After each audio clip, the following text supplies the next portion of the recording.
Why, hello everyone, and a welcome to the stream. Uh, yeah, not 100% prepared today. Just stuff, things happening. Oh, goodness me. Hello, and welcome to what will be the Sea Block stream for today. What happened yesterday? I spent the afternoon out and about with my mother at thrift stores so that she could buy more things that she will potentially resell online. And I wear glasses, but I have good eyesight. I have really good eyesight up close. Better than 2020, which means that she gets to use me as as magnifying glasses on the bottoms of various items to see if there are any markings of country of origin or anything involving like gold, silver, etc., silver plate, electroplated stuff, pewter. We actually found a pewter candlestick yesterday, as well as a ceramic one made in Italy, seemed to be hand painted. Uh, oh God, we went to two separate places in the afternoon. We didn't get back until after, like, it was close to 8 o'clock in the evening when we got back after leaving before 4. We were out many hours, and yeah, full carts at both locations of just so much stuff. A lot of China stuff, China items, uh, made in Japan, made in England, made in Bavaria or Bohemia, or just so many different places that she's looking for. Brazil, even she's gotten things. Knickknacks. There was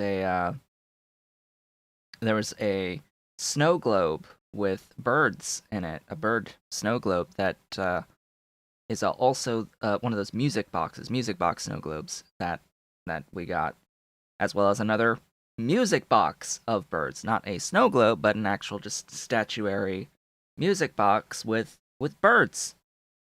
The mama feeding its baby, and both of which work and are actually good quality. That second one is a Gorham music box, which is interesting to say the least. But yeah, just stuff, lots of stuff. There's like no good DVDs, video games, or any of that in these places that I go to because it's the only reason I go is to look for these things. But I go anyway. I went and I helped with being eyes to see the small stuff on the bottom, small writing. Uh, so yeah, that was exhausting, and I am exhausted going into today. I am very fatigued right now, extremely fatigued. My coffee is not cutting it, shall we say? Particularly because right now having finished a 1 pound bag of Death Wish coffee, which has significantly higher caffeine amounts in it.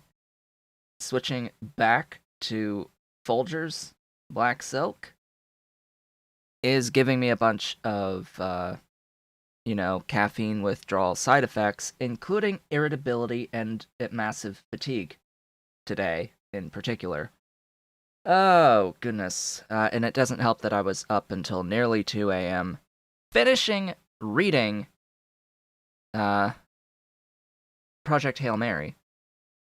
I finished Project Hail Mary, reading that, and it's an enjoyable experience.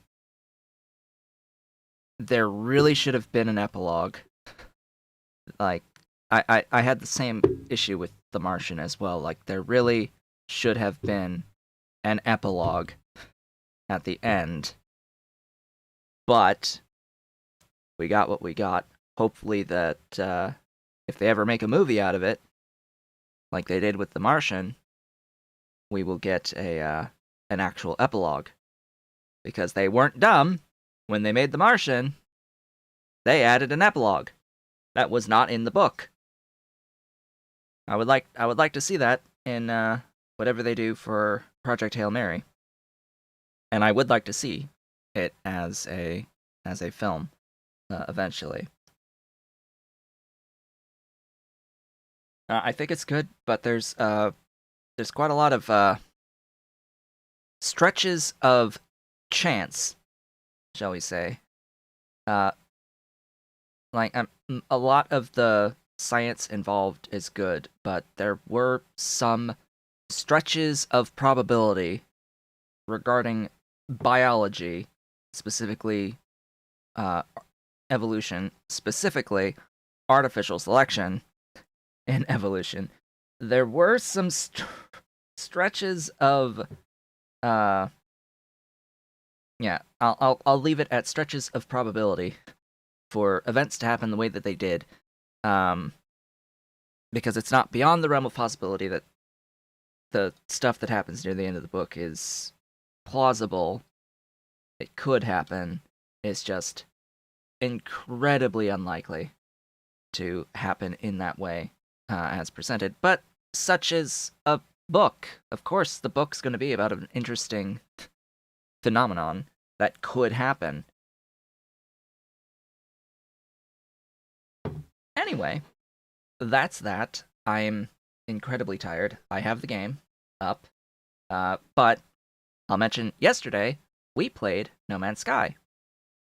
And there were a lot of folks came and watched, and I had a good time playing survival mode of No Man's Sky.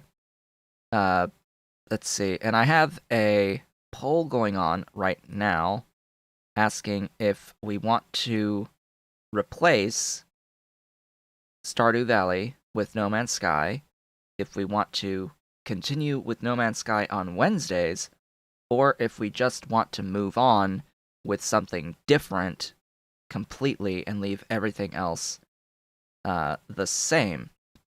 And I'm going to get this link and post it in the chat, because right now there are only 14 votes on this poll, and I would like more than that before making any decision.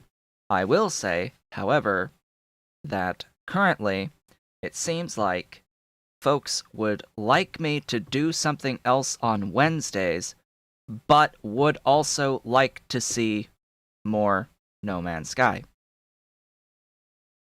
So, there's only really one way to do that, and that is to replace something with it, either one or both days of Stardew Valley. And since Stardew Valley hasn't been getting very many people watching regularly, it's been very, very low view counts on that, and very, very low live views on that. I'm thinking we're just going to be replacing both. But as I said, I would like to get more than 14 votes on the poll before making a final determination. However, tomorrow's Stardew Valley stream would be the final one if I go with the results as they are right now on that poll. And I will be going into tomorrow's Stardew Valley stream with the intent that it will be the final stream at this point in time of that series. So there we go. And now there's another vote for replacing and moving on with something else on Wednesday. That is because on Wednesday I would like to actually play Subnautica Below Zero. It releases tomorrow.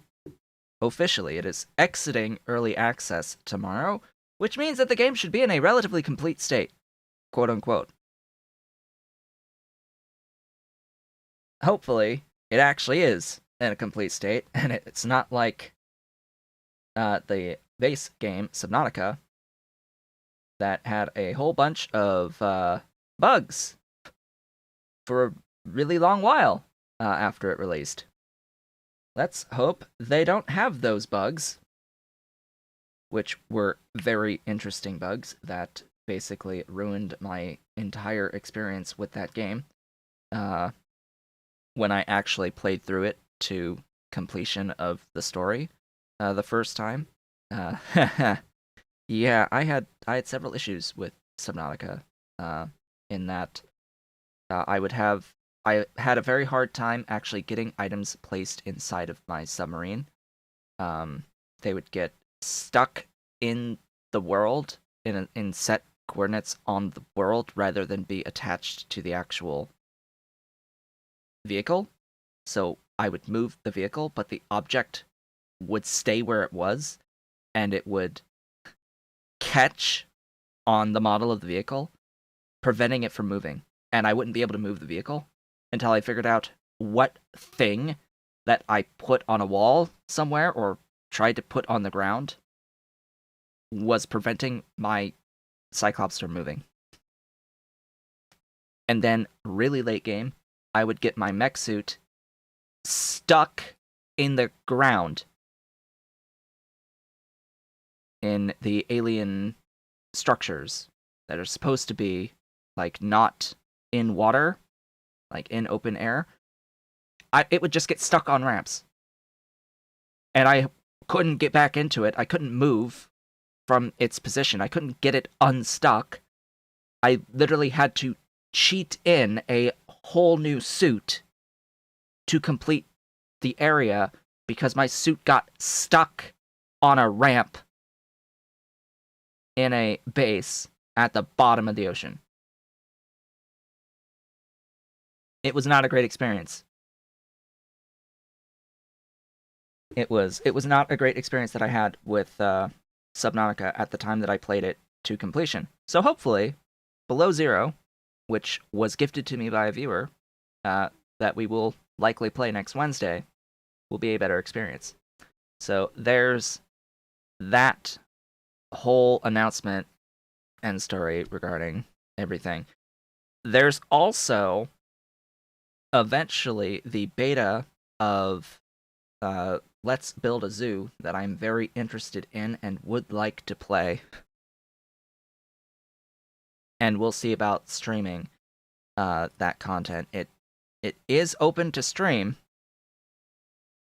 I did see that on their Discord. Someone did ask about can we make content on the beta, and the answer was yes. Feel free, make videos, do all the things. I'm just like, say it's beta, of course.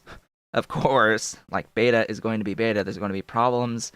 There's going to be content that still needs to get added. But still, I'm very interested in that in Let's Build a Zoo, in particular because it has a morality system built into the game. Yeah, you get to design a wonderful, beautiful zoo with enclosures and animals, and you get to splice animals together into horrible abominations and slaughter them for their meat that you then feed your guests.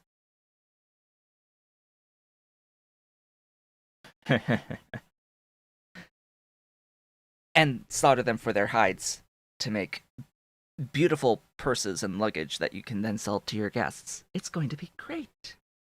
It's going to be fantastic. We're going to make loads of money and be absolutely 100% evil.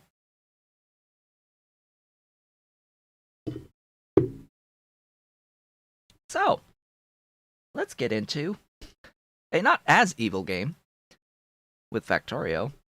Although, depending on the mods that you use, you can be pretty evil. Pyandon's mods. Pi Alien Life. Where you literally slaughter alien life to get their various bits and bobs.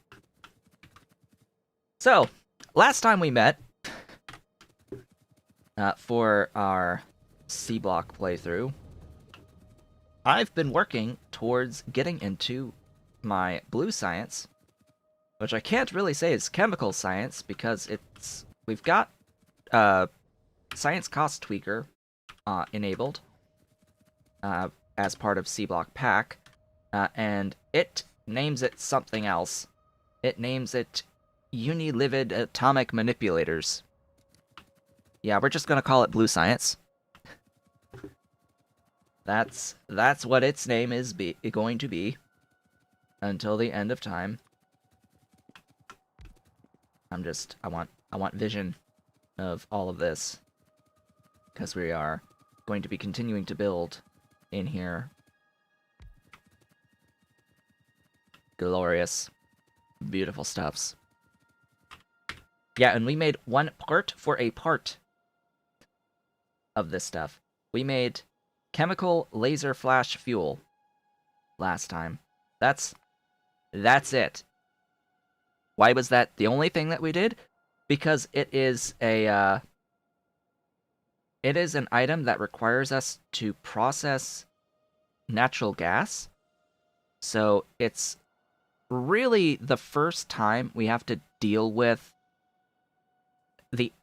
the full Angel's petrochemical system, in which it appears as if we just have to make multi-phase oil out of blue algae. So it's the first time we've had to do blue algae, period, and figure out how we were going to do the blue algae, and make it into the fiber for the multi-phase oil, and process the raw gas into natural gas liquids, and process that into methane for this chemical laser flash fuel. We could do this a little bit more efficiently by making use of the multi-phase oil as well, because there are 2 recipes to make chemical laser flash fuel, and the intent for an actual efficient build is to make use of both the processing of natural gas, raw gas, and crude oil to make these. But I just said no to that complexity and decided that we can just build more of the back end. Yeah. The problem is the system needs an input of sulfuric wastewater, and we don't have a way to make that in large volume until after we have chemical science. To make it in large volume at a reasonable infrastructure footprint. Because we could make the amount that we need if I was willing to build thousands of buildings, place thousands of buildings down. We could do that. I did look at that and figured out how much stuff we would need for that in the stream last time. What should we do today? Well, I think everything that I have in this list for the blue science is stuff that was on site for blue science, including the production of copper plates for this, because we get waste byproducts, copper waste byproducts, on several of the different steps in this process. So I need to make use of that ore that waste product produces.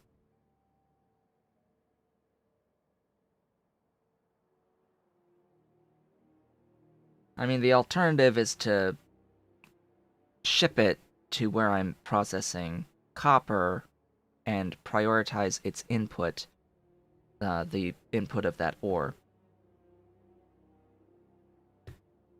That's really... that's an option. I'd rather make the copper for this here and bring in the stuff that I need, or make the stuff that I need locally, which is a heck of a lot of mineral sludge because we also have to do the gold, which there is no getting around with gold the byproducts, the extra ores quite yet. We don't have the ability to do individual ore sorting for gold yet. So I need to plan for having a train station that brings in the crystal catalyst for the gold. Does the gold need to be here when I only need one plate per quarter science?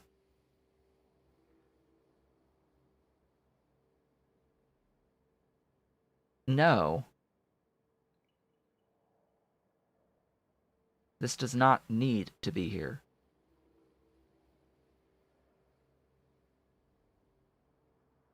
It is useful for it to be here. There's also, of course, a excess amount of sodium hydroxide produced out of this, which means in an ideal circumstance, I would create aluminium and gold together, as I need to get sodium hydroxide to make aluminium plates, and I end up with excess chlorine, which I can shove into gold processing for the point that this will change over time, because so only until I upgrade it to pellet press, essentially, or processed gold processing. And that would take care of that. Just put it onto a train and bring it in by train. Same with aluminium, by the way. So I think today we're going to set up gold and aluminium in our base. That will be imported in here. Also, I seem to have not broken this down from that, so I need to do that. I can import the lead, I can import the iron, I can import the green circuits, and I can make the carbon locally. I can import the tinned wires, the red circuits, and I'm making these here. And I will import the glass. Sulfur dioxide gas is another concern.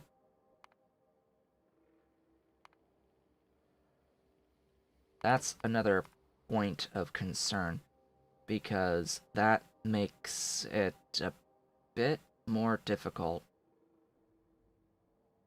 We've looked at this and saw that it makes a lime byproduct that we can't do anything with yet.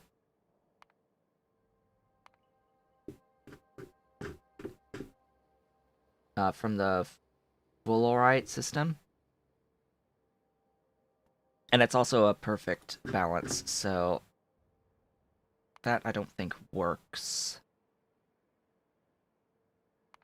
Meaning that I have to do it out of sulfur, the item. How are we going to get itemized sulfur at the amount that I need? Well, as it turns out,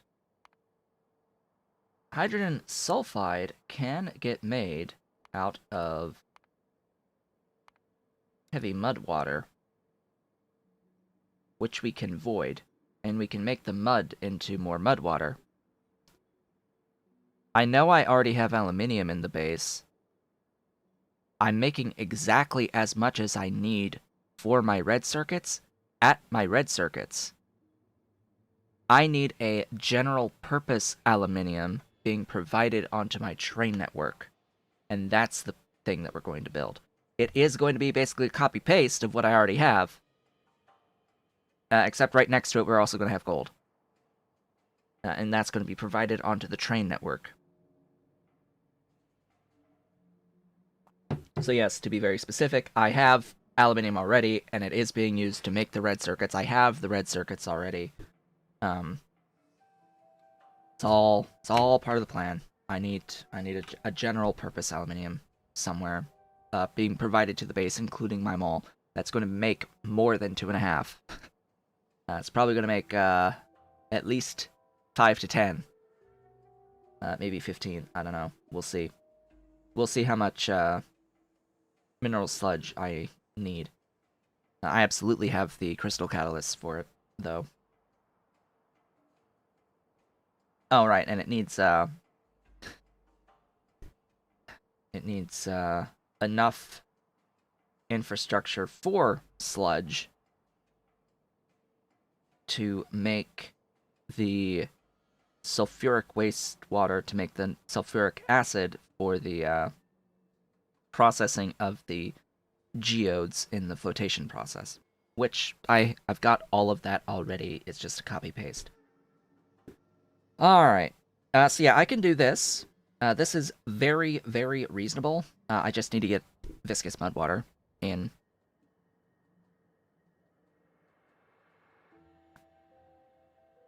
It is an infinite resource. Now, this is a lot easier only because it does not involve the sulfuric wastewater. I very specifically need sulfuric wastewater on the blue algae here. Right in here. I very specifically need wastewater, and it's not as easy converting the hydrogen sulfide gas into sulfuric wastewater. Not so simple. Not so simple. That is by product. I want that by ingredient, because it makes sulfur. It makes sulfur. This recipe doesn't exist.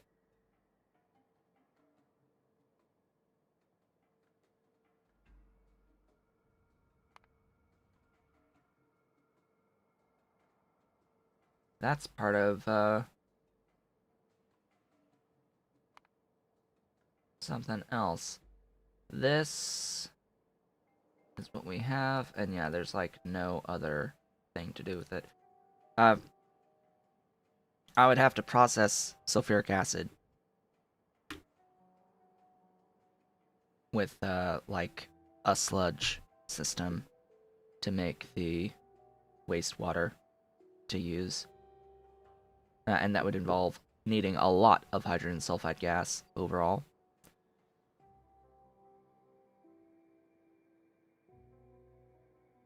Anyway, that is going to be that. So I'm going to bring in the aluminium and the gold by train to this area that I'm currently standing in. This square. To finish off the build. I might need a different location for this train station, because I'm thinking I'm probably going to be a little tight on the number of input requester stations. Just a little tight. A little too tight. But yeah, that is the plan. We are going to be doing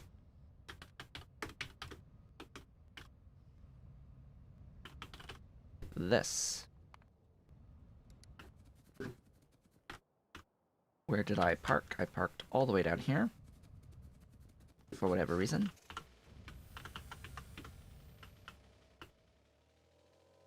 I'm going to place another radar right around there.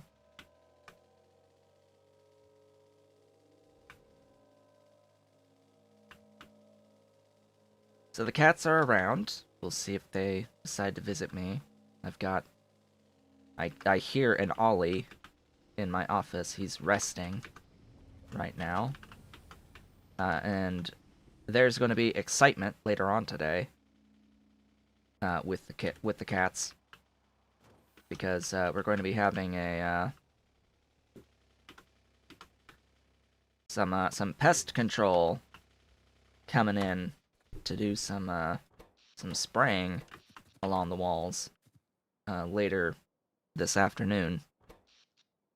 For the first time since we've got this house. It's the first time since my mother bought this house that we're having any sort of insect control substances pretty professionally put down around the house, and trust me, it needs it. It needs it. It needs it. This office that I'm currently sitting in gets a few cockroaches and a bunch of spiders in particular. And at certain times of the year, crickets. Haven't seen any crickets for a while, though. Haven't really seen many spiders for a while, though, in this office. We still get the cockroaches. The really large American cockroaches. And the cats hunt them. And kill them. And play with them before they kill them. Until they're dead. They play with the cockroaches. Particularly Ollie. He's a hunter. If he hears a cockroach, he is going for it, no matter where it is. He will force his way to it, grab it, chomp it in his mouth, and run off with it. And then, like, drop it on the ground and start batting it around with his paws to play. Hello. Yes, you know I'm talking about you. You know I'm talking about you. Yes, this big boy. This ferocious beast. Yeah. This absolutely ferocious beast. He's the hunter. He's our cockroach population control. Hi. How's the boy? Yes, big stwatch. Big stwatch, huh? Do. Yes. Yes. What you doing? Leaving already? You gonna lay down? Nope, he's leaving. That's the piano. What are you doing at the piano? That's my fan. That's my fan. It's hot in here. Off he goes. I was a little irritated with him earlier. Because of the green screen. I've had issues.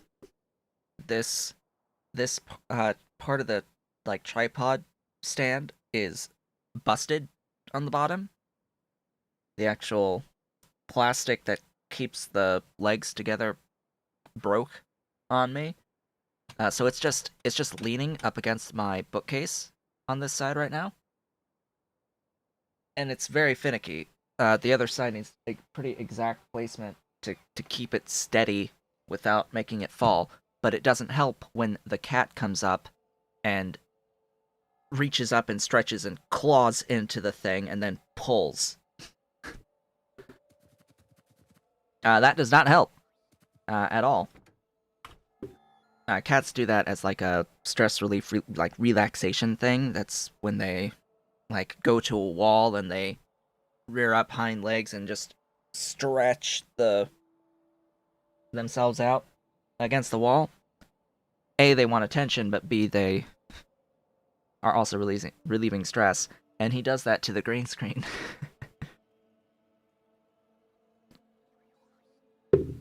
Do I feel like the mod pack is still fun with the early logistics? You're debating adding it to your mod pack at early blue science. Which mod pack are you referring to? Like Sea Block? You need to be a little bit more specific about what you mean with early logistics as well.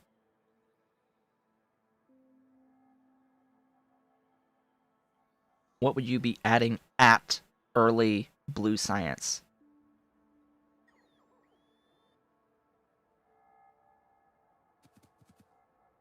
Because Sea Block is designed to be played from the beginning.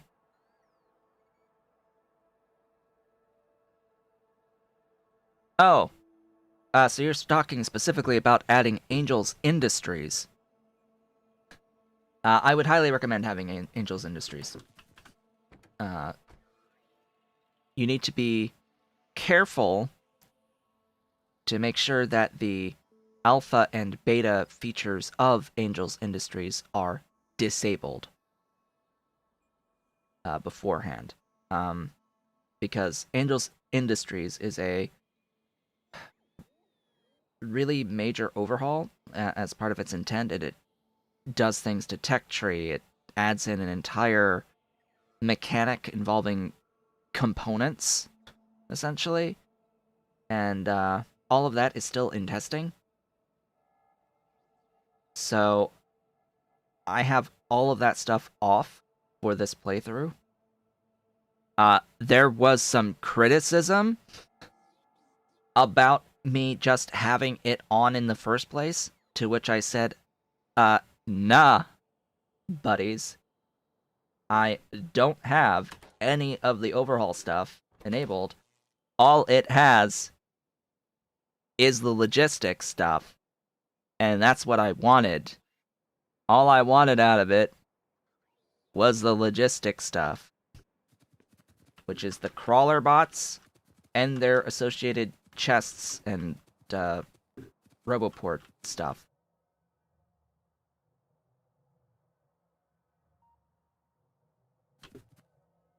But you get these guys as early as green science, really. You get access to them well before blue. And they're good to have, though very slow. Like these are really good bots for a mall situation early when you need to move large quantities of resources to your chests because they hold 100 units of stuff per trip, or a full stack, whichever is the smaller of those two numbers. So even though they are pretty slow, they hold a lot, and they move a lot of stuff. Okay, plan. I need, essentially, all of this.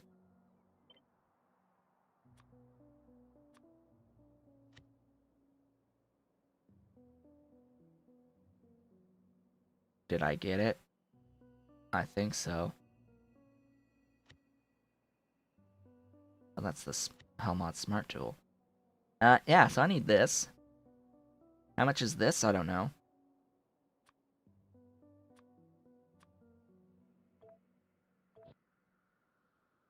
This is going to live somewhere.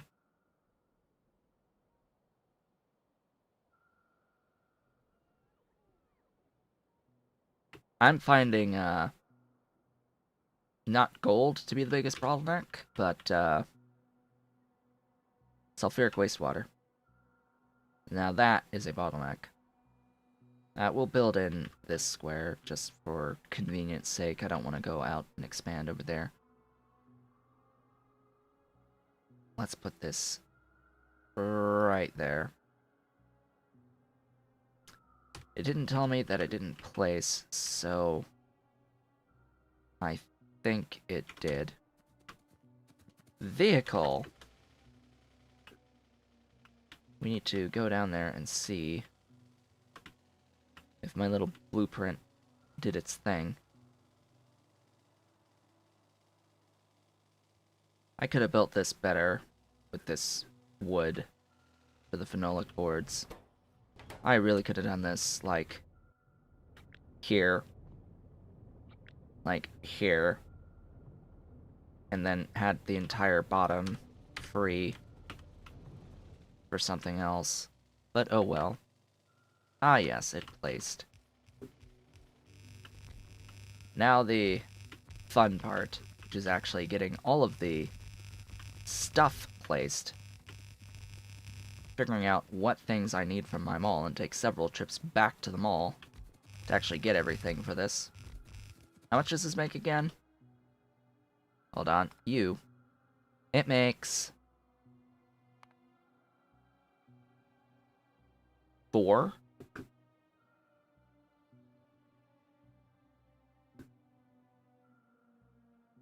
It makes 4 plates, which is more than I need. A little bit for the other science, so we'll have excess.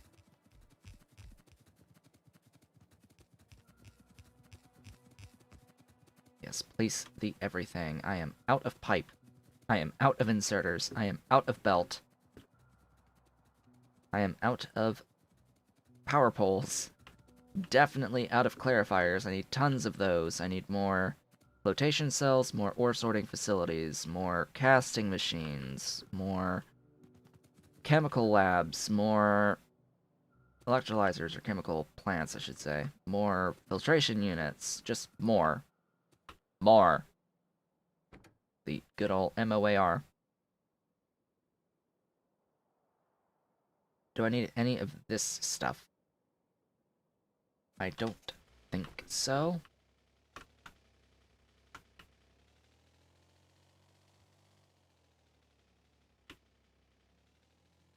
Doesn't look like it. I need more crystallizers. Oh boy.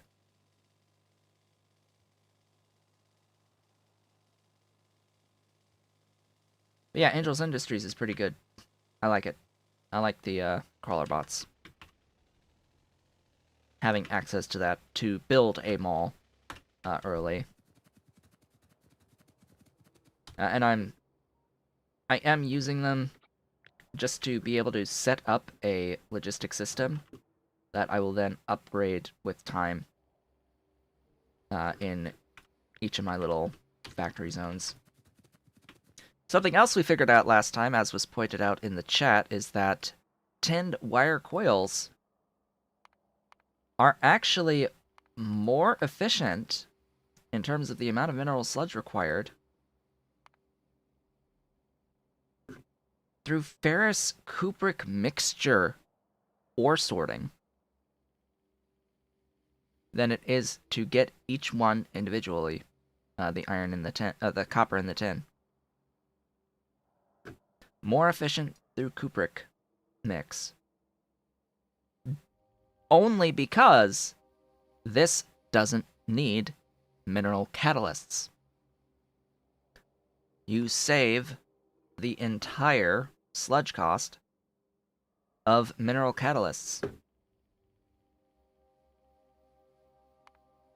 by doing the cupric mixture processing to get into your tinned wire. So that okay, we're back. We're back. We briefly disconnected. We briefly disconnected. I was just saying how the cupric has a nice recipe here with the tinned wire, and then the ferrous mixture has the iron recipe, the molten iron recipe that uses the 1-to-1 ingot of manganese and iron plate that is at least it was pretty obvious to me, an intended use for the ferrous mixture. So now we have an intended use for cupric mixture. Very, very elegant use of the cupric mixture. We need to continue to look for use cases for other ore sorting of other things. In particular, it would be really, really nice if we could figure out this. Can we please figure this out? That would be great. Someone please help me.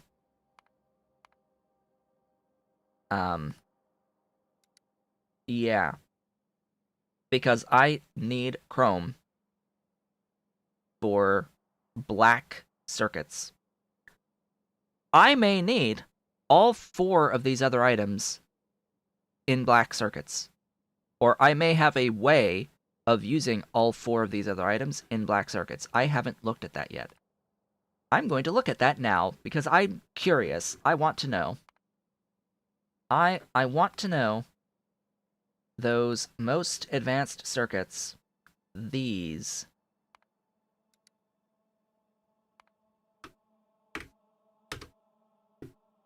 We need blue and green. And we need chrome plates. Wow, there's actual sheet coil? Oh my goodness.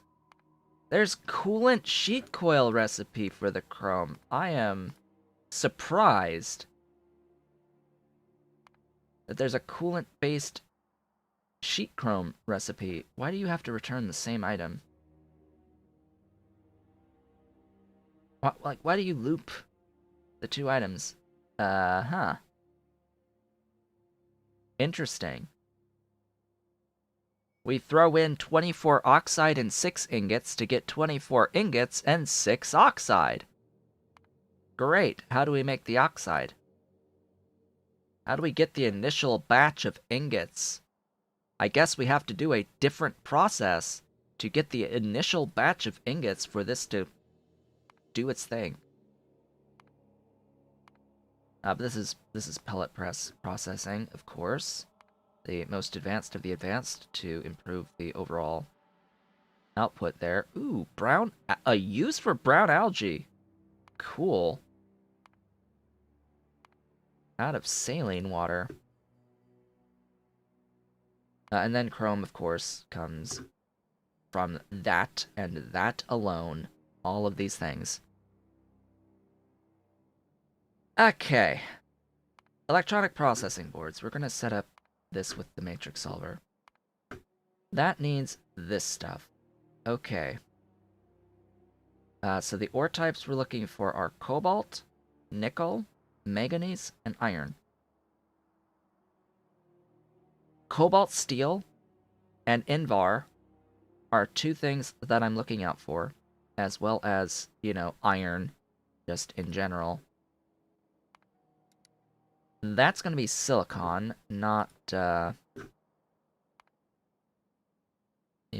that's going to be glass mixture. But isn't there a glass mixture with... No, that's with alumina. Okay. There's no gold in that.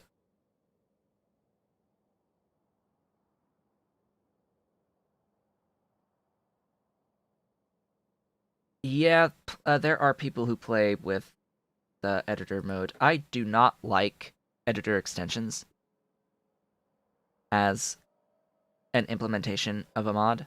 Like, I want... like, sandbox. I just want sandbox.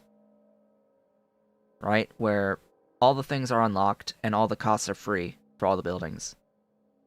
I want, like, a sandbox, and that's it. For planning and testing and making blueprints. And the closest, like, sandbox is a mod that doesn't exist anymore.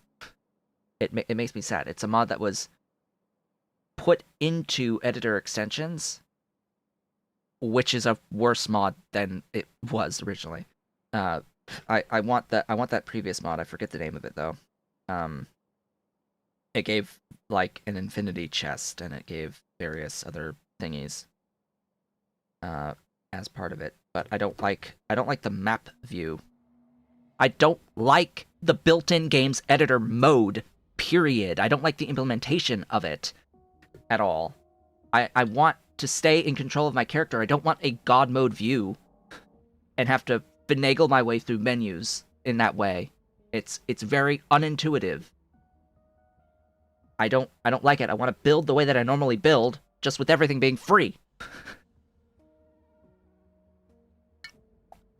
It's very finicky because it's like it is a literal map editor, and I'm not interested in a map editor. I just want to build a base. I don't need to have any options for terrain tools and placing terrain stuff. I just want to build as I would normally build without the build costs. Just magic a building in front of me. And I don't like editor extensions and editor mode that makes use of editor mode, the mods that make use of editor mode. I don't like it. I want a true sandbox mode. That's it. Just a sandbox for planning an actual build that's based in the reality of the gameplay. I'm not building a map. I'm building a piece of my factory for another map. Anyway, this does use ferric chloride solution, so there's some iron in the ferric chloride solution. So there's a little bit there. I'm guessing that several other of these processes, including the green circuits, absolutely make use of the iron. So that would cover the manganese. And iron. I'm looking for nickel and cobalt, then.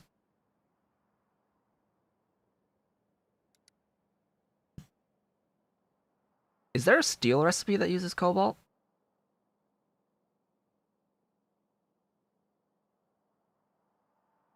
Because, yeah, there's cobalt steel, but then I thought there was a steel one that uses cobalt. Or something or other.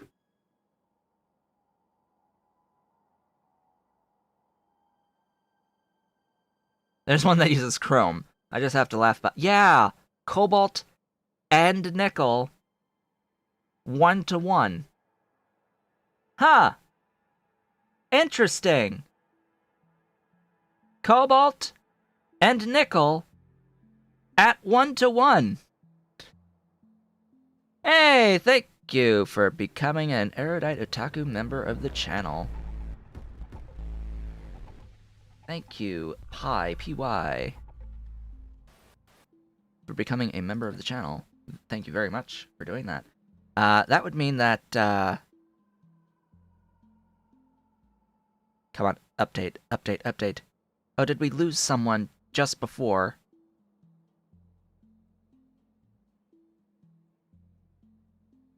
We have 10 members. We have 10. Please be unlocked immediately. Yes! Yes! I can add an emote. I can add an emote. Because we have hit 10 members of the channel. Thank you so much for that. I need to actually make an have an emote to place. A long time ago, there was a request to have a version of my logo, but yeah, we'll have to come up with that. So yeah, this is like obvious.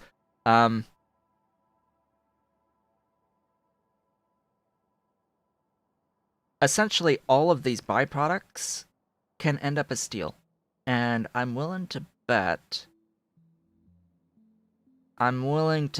that it's actually at a perfect ratio here to make use of all of that to go into steel.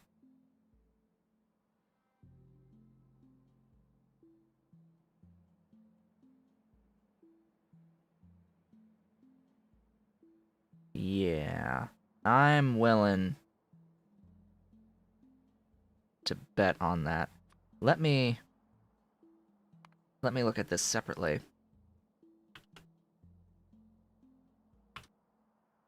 Steel.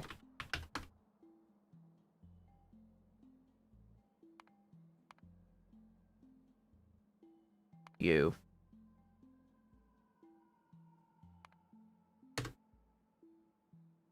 So I'm looking at ratios here, and I don't particularly care.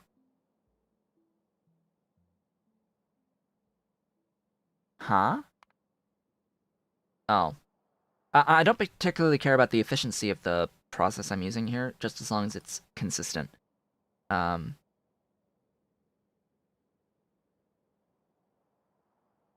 although it would change with the iron. Well, let me look at this and see how this will work.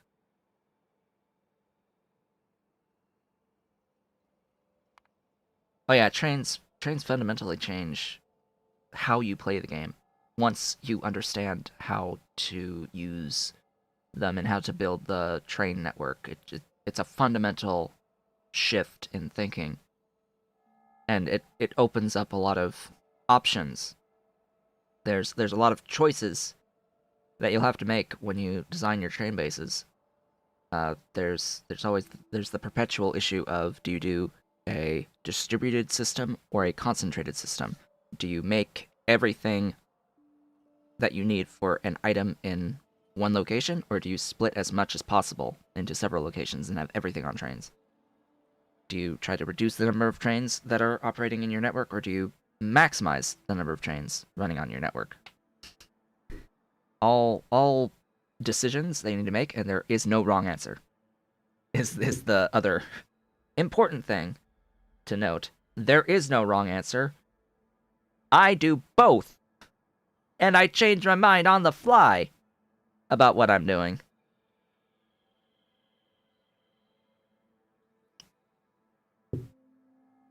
Yeah, and Train Supply Manager is incredibly easy to understand.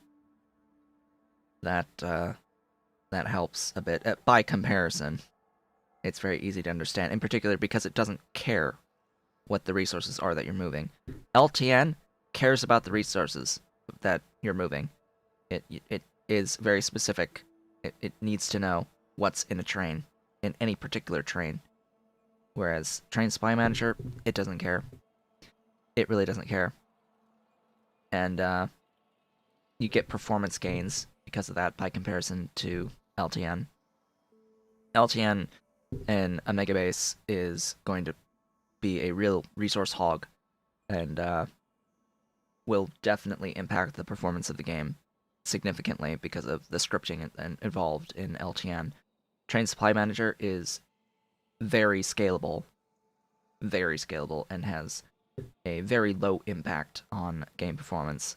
So even though it may not be powerful in the way that LTN is in its implementation, it is still a very powerful train management system, or train supply manager, and you have a lot of things. You can do a lot with it using the in-game circuit system.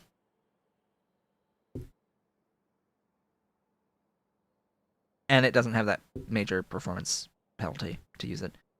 So what I'm looking at here is that there is a way to manipulate how much iron is needed for this versus cobalt versus nickel, based off of the exact processing we use to go from the ore to the ingots. So what I want to see is, do any of the 3 types of steps result in an exact ratio for this processing?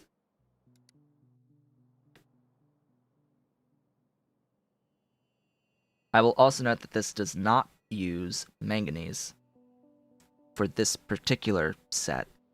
So what I need to have is excess 1-to-1 excess iron ore.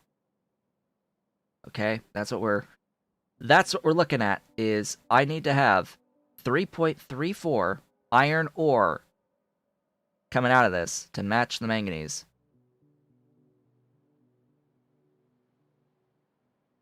Tis the goal. So, if I go the normal way, that will use all of the iron and leave me with manganese. Therefore, if I do pellet press processing instead, it will leave me with a 1-to-1 iron to manganese ore ratio, which can then make iron plates.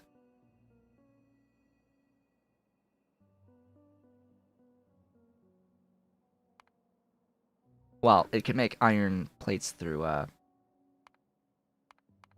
I need filtered by product or ingredient to do,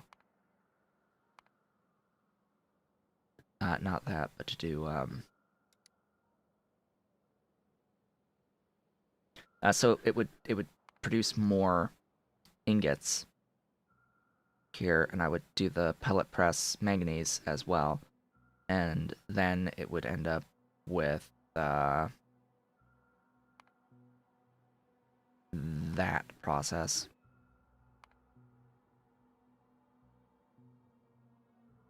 Yeah, it would have to be the same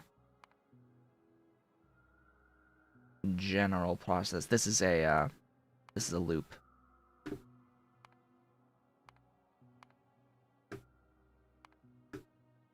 There we go.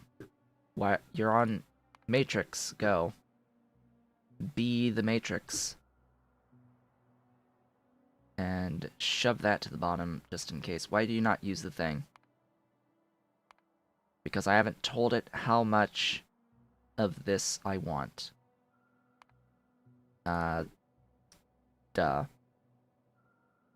Where is that? It needs to go into... I don't even know. That. Into plates. So...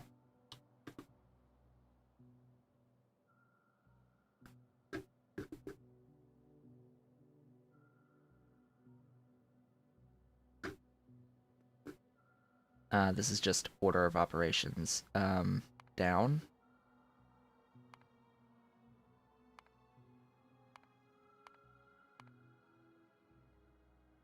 Hello?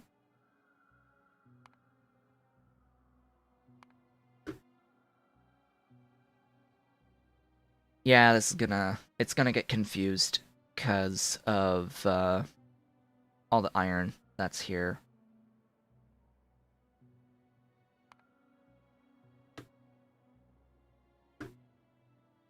Yeah, it says I'm going to be producing 0.17, but it's not going to try to do this here because it's going to try to get the ingots from this instead.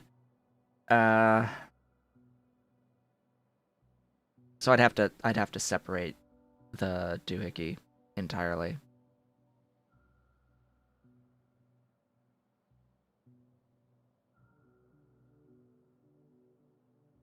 Yeah, I'd have to separate like all the stuff out and just shenanigans with Hellmod. But I think we get the picture here on how this would work. We'd end up with iron and steel.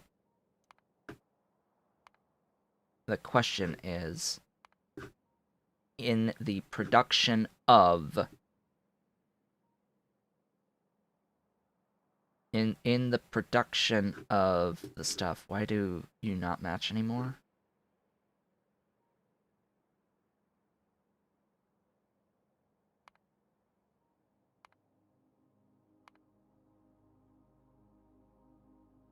Of these black circuits, in the production of these black circuits, is there steel? There's definitely iron. There is absolutely iron involved in the production of this stuff, including iron ore as iron ore. The question is, do we have steel?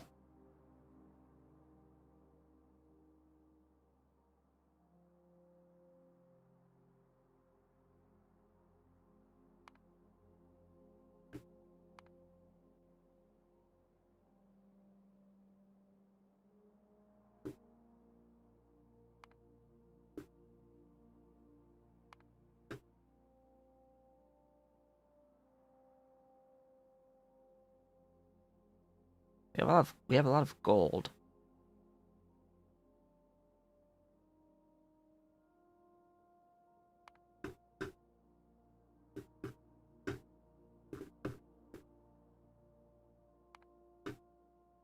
We have a lot of gold.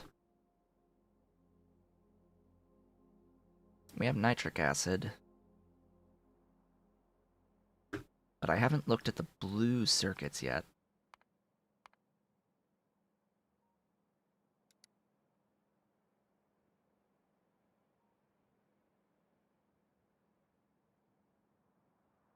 Which is red.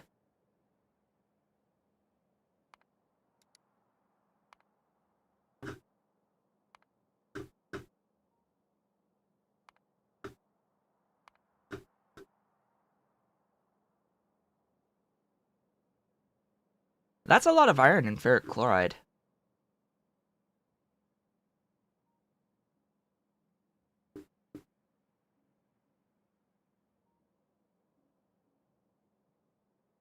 That's nearly all of...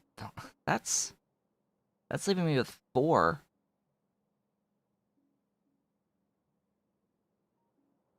Why does this not need steel? Are you saying this? I'm seeing no steel here.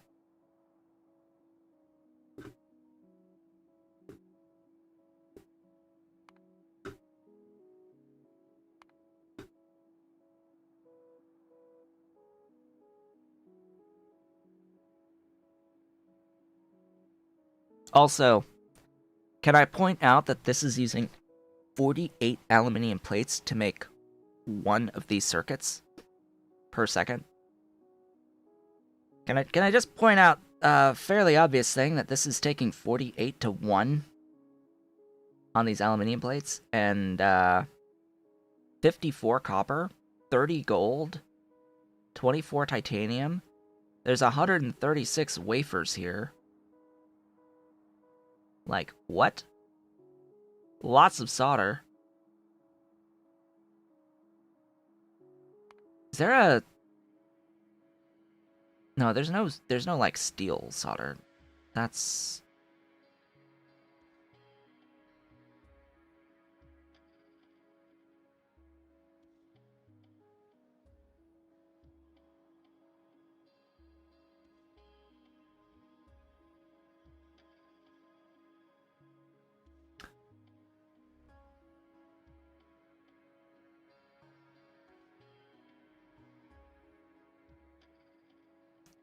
Does the more advanced Kubrick processing give me this stuff?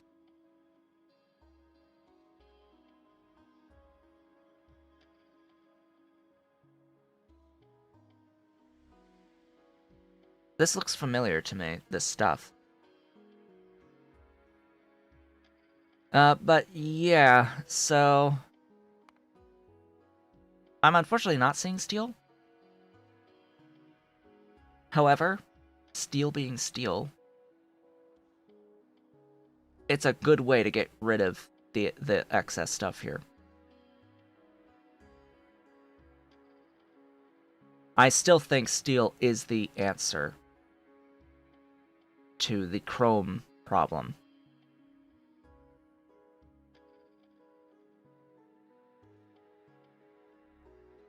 Most definitely, steel is the answer to the chrome problem.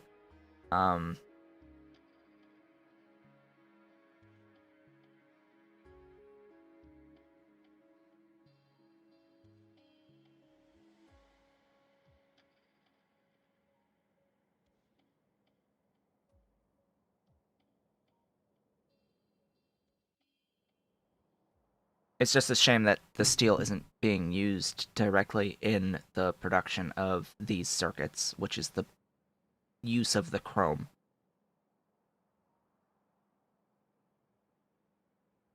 The sole use of the chrome.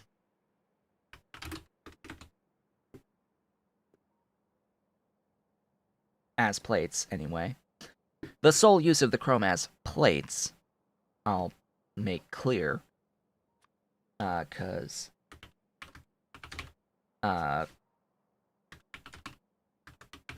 chrome ingots are involved in a few things. There's an iron recipe, which actually uses chrome, iron, nickel. Ahem. A chrome, cobalt, titanium. And a chrome, steel, tungsten. Huh. Weird. Maybe they're useful. Maybe they're actually useful for something. I don't know. I know that I need chrome plate. So that was a good exercise to give me some comfort in the fact that now I know how I will deal with all of the other ore types that are going to result from the ferrous crystal ore sorting, that will be necessary to get into these black circuits. That's quite comforting. We're not going to pay as much attention to how we're going to get into the cupric stuffs there. Oh, goodness me. So what is this? This is ferrous concentrate.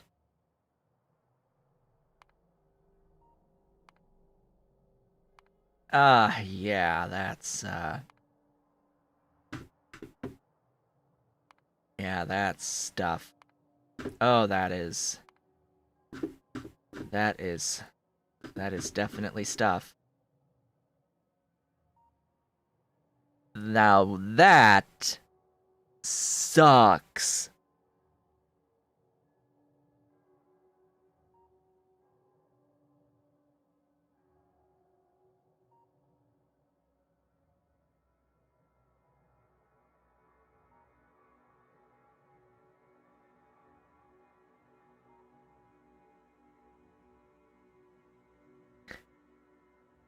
Yeah, so that's a lot.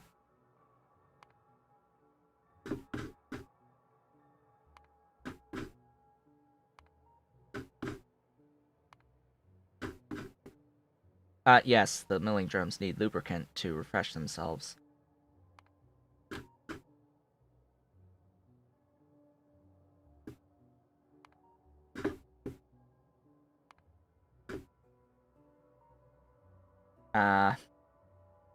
Yeah.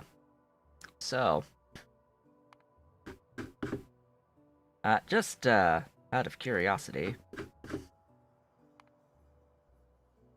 Pure curiosity.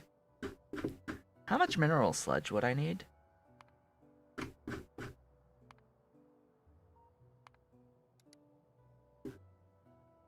Yeah, I thought so.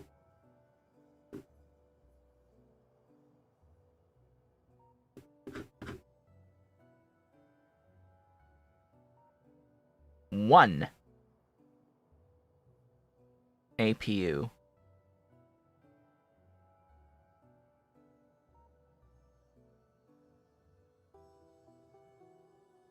We don't have Bob's modules.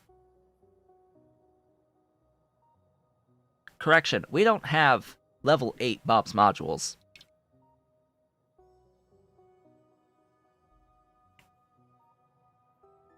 Who thought that would be a good idea? To nerf Bob's modules? For this mod pack?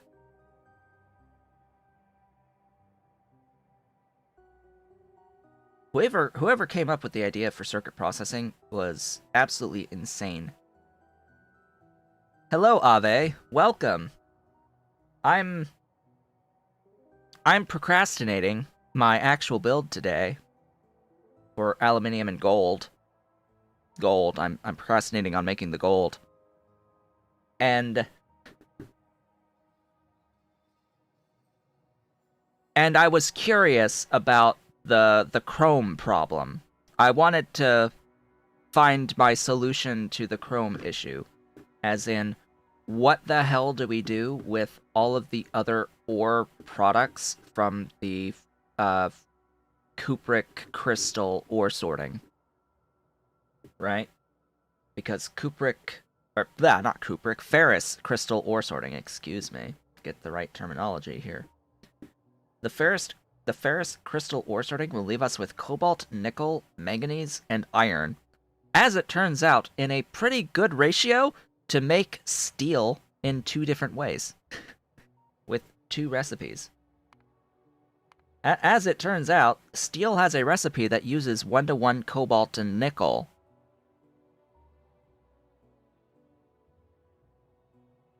And there is actually a molten steel that uses manganese and steel as well.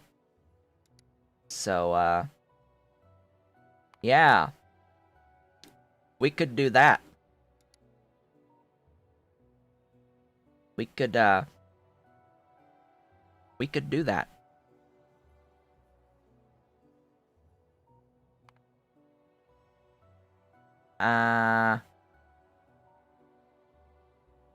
Huh.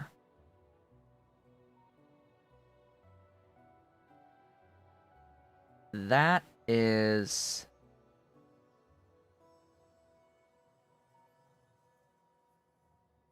Even on the most basic, only going to use 1 of the 2.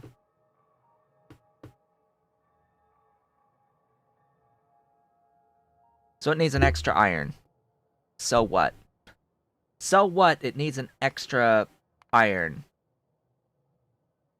We can get an extra unit of iron and use the manganese out of this. But yeah. That's the solution, is steel. Steel. I didn't think it would be so simple of steel. The only issue is I've been breaking down advanced processing units. There's no steel here consumed. It would be very convenient if there were steel here consumed, but of course, it's not going to be convenient. There has to be something inconvenient. That's inconvenient. And so, you've caught me here. I've broken down the ferrous crystals and see that this needs, for 1 APU per second, 934.7 mineral sludge per second. It needs 48 aluminium plates per second, 24 titanium, 44.4 plastic. It needs ungodly amounts of silicon. It needs 88 iron plates per second for 1 APU. It needs 30 gold per second. And then, yeah, we can also be like, oh hey, right, it needs, wait, why is it making so much of this?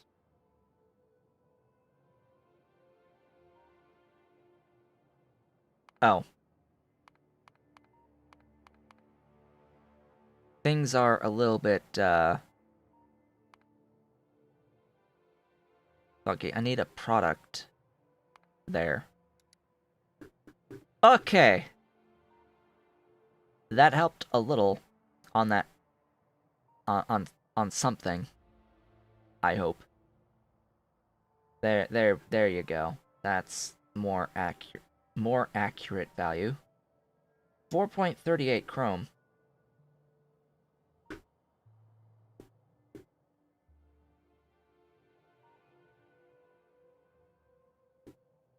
Or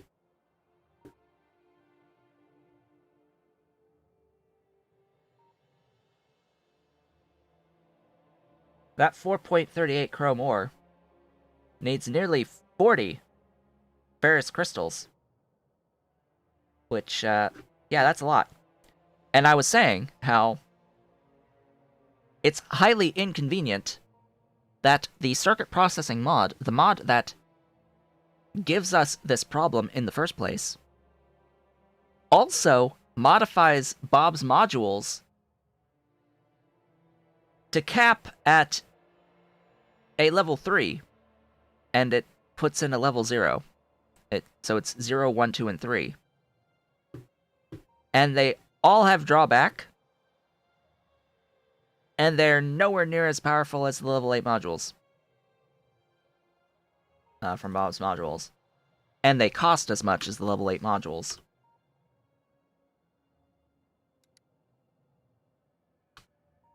Productivity. Module 3. Yeah. Yeah, so to even get the module 3s, we need APUs.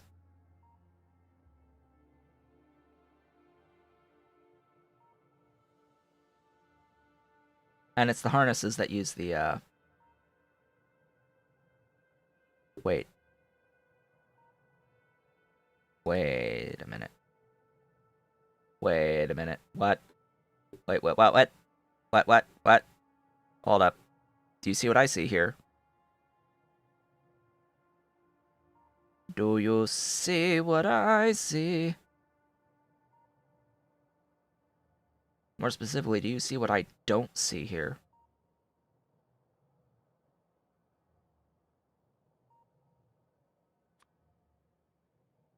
Do you see what I don't see here? Because I don't see the item that requires the biter crystals on the level 3 harness. Or on the module itself.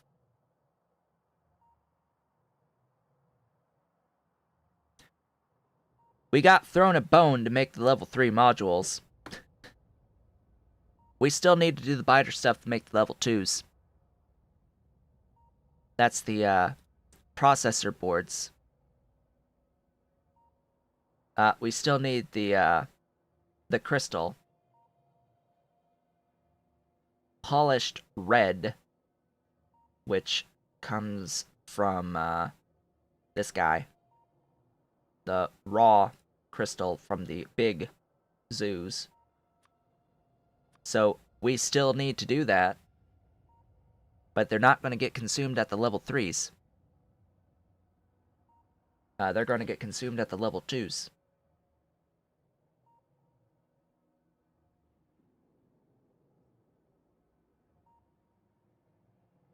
Because it starts with the splinters at the level 0 module, but that doesn't tell me what those modules do. So I need to actually go like in here, be like, hey, I want modules. So the level 0 productivity module gives us 4% productivity. The level 1 gives us 6, while also reducing speed and adding pollution and energy consumption. The level 2 gives 10, and the level 3 gives 12.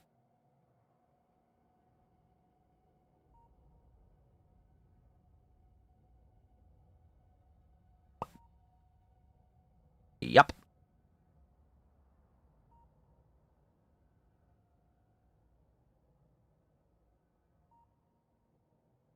Yup.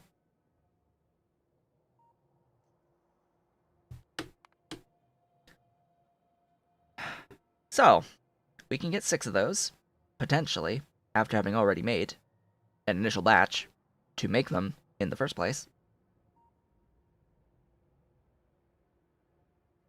And I guess the intent is that it just cascades down the line, because there's so many steps that could potentially use them. Because, like, here, the sheet coiling can use them. The uncoiling of the sheet coiling can use them. The actual strand casting itself can't. The metal processing itself can't. And this can. The ore sorting can. Up to 3. What about, like, the processing... The ore processing can't, but what about the sludge? The sludge can.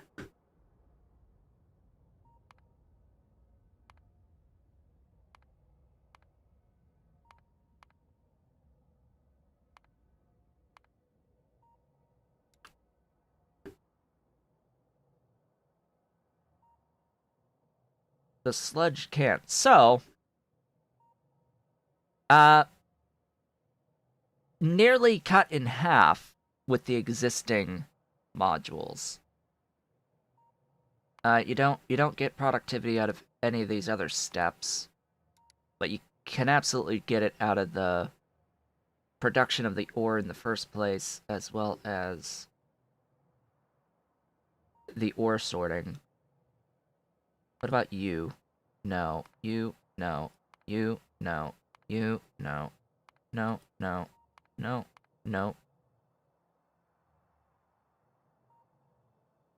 Really, not even on the crystal itself, but the sorting of the crystal itself. Absolutely. And of course, like the rest of this, there's a whole bunch of other spots that use productivity, or that could use productivity. We're talking potentially this guy here with its productivity modules, etc., etc. This guy here. This guy can take productivity modules. And we can just go down the line pretty much for various stuffs and things, upgrading all the buildings to cap level. Everything that can use those factories should use those factories with all of the modules in them. And then we get values that are significantly lower than they were before. So I hate when it's designed this way. From the start, because this was designed for you to 100% of the time use productivity modules in the system. Because you can see here, we went down to 6.51 copper plates and 4.91 gold plates with a little gilded wire, but yeah. We went down to less than 10 aluminium from over 40. Like, in one sense, I get it, that you're trying to balance around there being productivity modules, and there being so many steps that take productivity modules along the way. The problem is that the intent of the productivity modules in the first place should be to help to improve the performance of the game at scale. And if you're making it so that your intended scale includes the productivity modules already, like, I can't get behind that. Like, I need to be able to help my FPS by using the modules in the first place. It should be a reasonable expectation to not have to use modules to get these products. The whole point of the modules is to make a process better, not make it happen in the first place. Right? Am I wrong here? Am I wrong? The point of modules is to improve a process, not to make it bearable to do in the first place.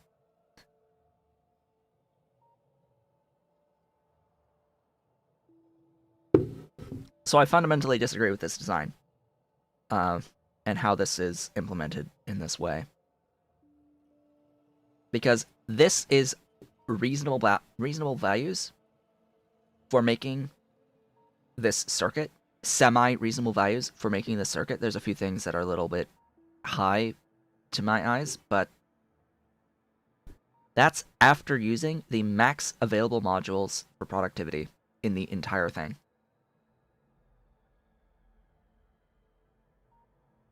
That's after productivity.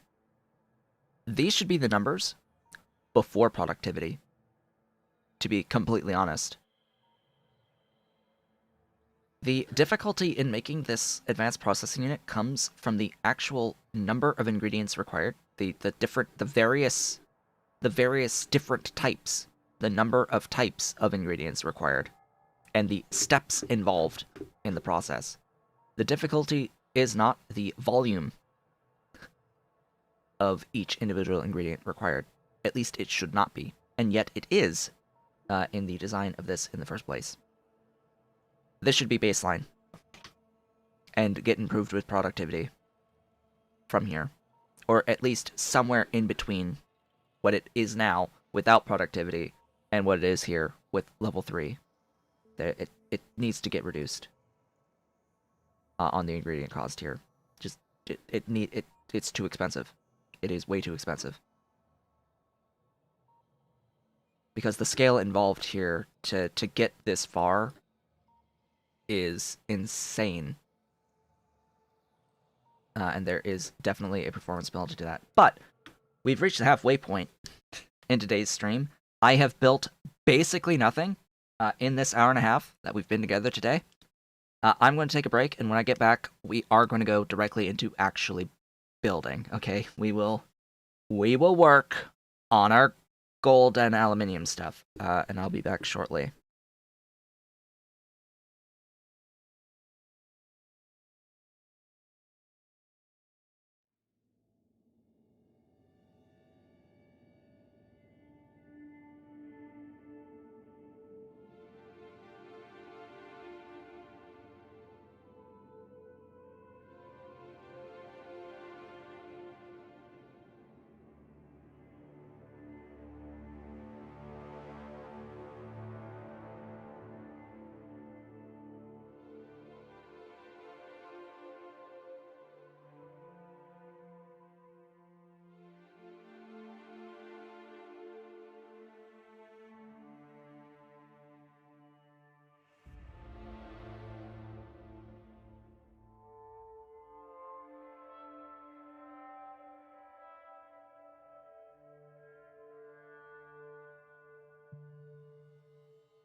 And I have returned.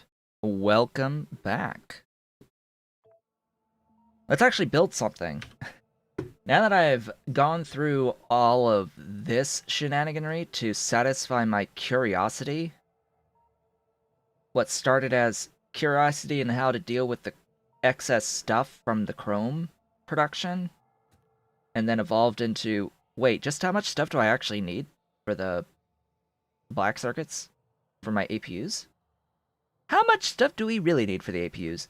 And then figuring out, oh hey, they totally intend for you to use productivity in all of this from the start. Uh, hmm. No, I don't like that design. I really don't. That is stupid. It feels stupid because it feels forced when modules should be optional. Modules are completely optional. You don't need to have them to complete the game. Yet in this scenario, with this set of mods, with circuit processing, it's not optional. You need productivity modules. Otherwise, you would have to build at a absolutely gargantuan scale to overcome the sheer volume of ingredients that are required. I went to my mall and I grabbed nothing and then went to head back to my build as if I had anything to continue my build with. Ahem.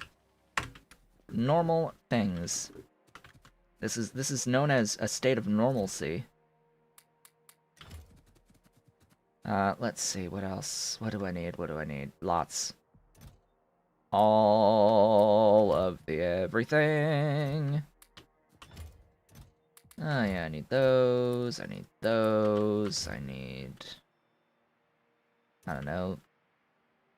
Yeah, I have one of those left, so I'll grab a couple of those. I need all of the pipe.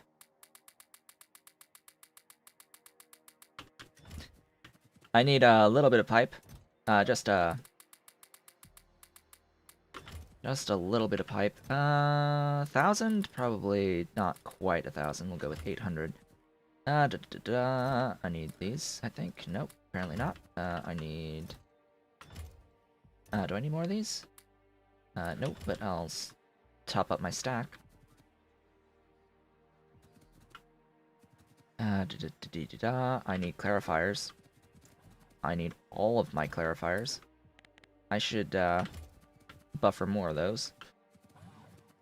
I need... casting. I need... inserters. And I need power poles. I can make better power poles now, I think. Or do I need bronze? I think I need bronze. Or brass, excuse me. Do I need brass? Do I need brass? I need brass. Oh well. I am not breaking brass at the moment. I will, at some point, need to make brass, but, not right now. I need some of these. I need red belt. And that's about all my inventory can handle for the moment. So let's head on back. Bang.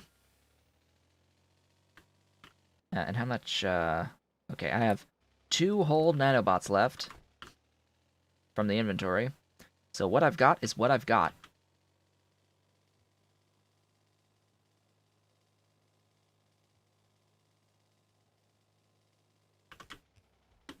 Now let's empty out the inventory again by placing all this stuff down.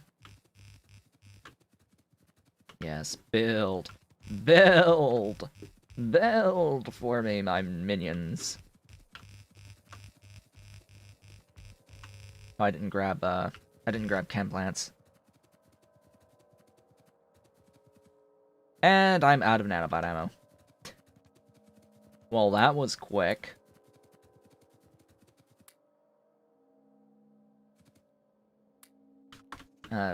Just clean up some of that stuff. Yes, I am an amazing driver. Even with vehicle snap. My driving is absolutely flawless.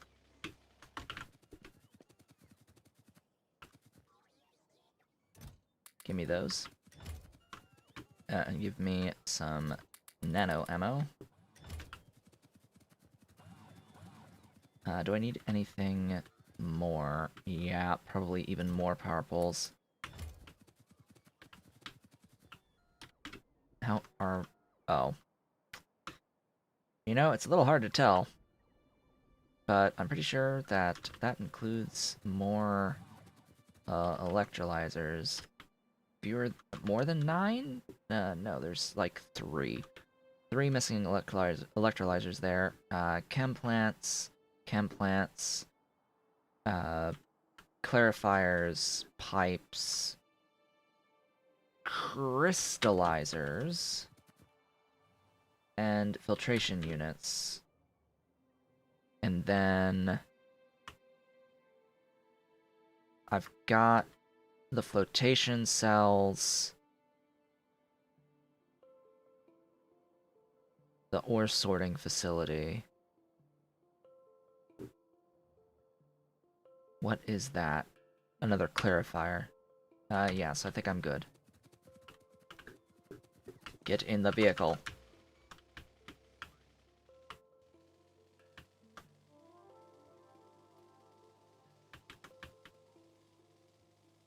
Let's go. A reminder that this build makes 4 aluminum plates. Ahem. Yes, 4.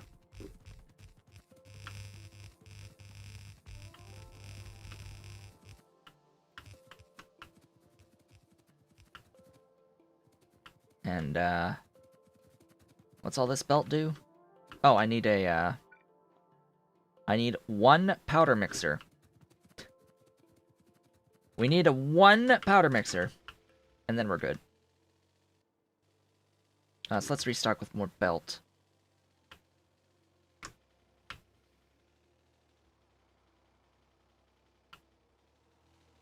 Yeah, only 11 more to go for 1 circuit per second without productivity modules. Oh boy. With productivity modules, though, I need, 9.44. With all this, with all the level 3s, despite their drawbacks, because of the module slot counts in the max rank buildings, which, by the way, I would think also need APUs to build in the first place. Cough, cough. Do those... Do those need the blacks? No, that you can make those with the regular processing units. Well, that's nice. How many circuits go into the productivity module? A lot.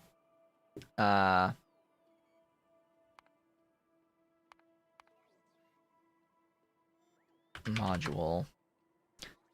So it's 5 per.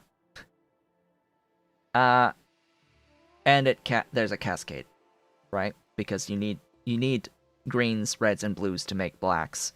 You need reds and greens to make blues. You need greens to make reds. And you need basics to make greens. So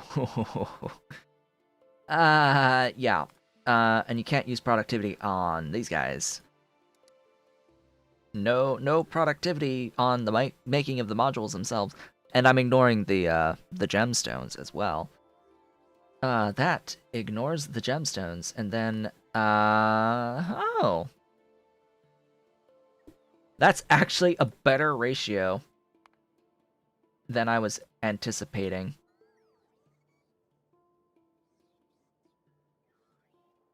Because it could have been like 5 of the level 2s, and 5 of the level 1s per level 2.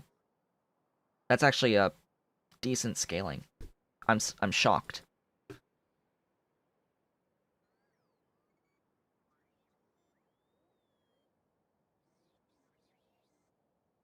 Yeah, at what point does the sea level go down because we've been pumping all the water? Yeah, I wonder about that. Ahem. Oh yeah, and then there's circuits in the making of the stuff as well. Ay, ay, ay, ay, ay, ay, ay. So we need 9 APUs per module 3. 55 blues, 210 reds, and 148 greens. And we need all of this stuff. We need those, and those, and those. Which is all these wonderful crystals. We need these, processor boards, logic boards, and module boards. Yeah, that's a lot of gold. And, ferric chloride solution, and a lot of copper. But the thing to keep in mind is that these guys... Wait, what? Oh, right. Building. These guys take productivity modules. So, there is a lower cost than it initially seems, because this stuff all takes productivity, and then the production of the circuits themselves take productivity. But yeah, a little bit more reasonable on this stuff. But still, and then all of this stuff is productive as well. These guys in here. And the fiberglass, I think. Maybe not because of that liquid resin, but yeah, there's places you can sneak in the productivity.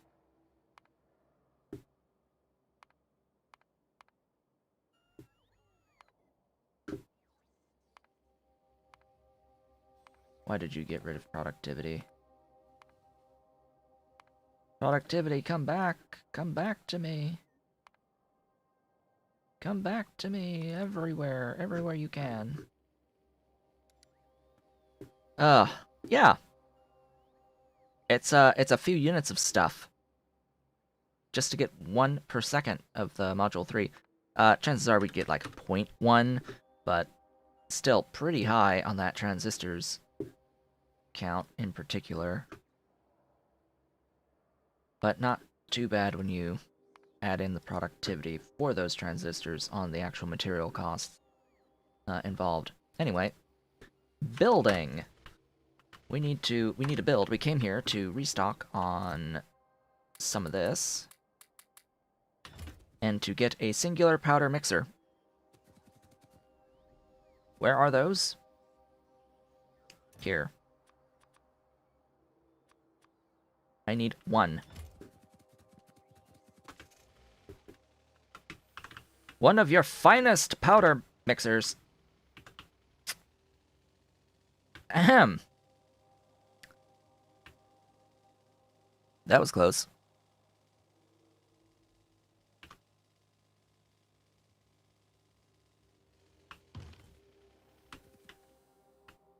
That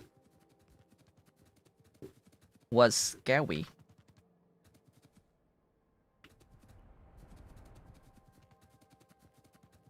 Okay, what have I done here?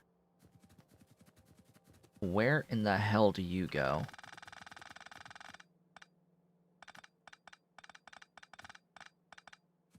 And what are you? Huh? Oh, you are carbon. Carbon that went into the actual build itself. This can be broken. I don't need any of that, because this is going to be a supply chest. Where are my supply chests? Right there. Da-da!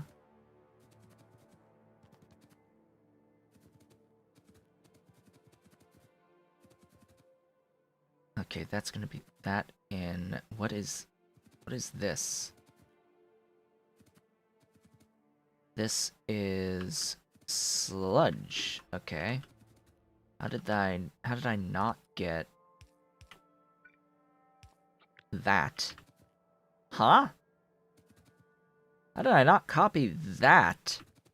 Okay.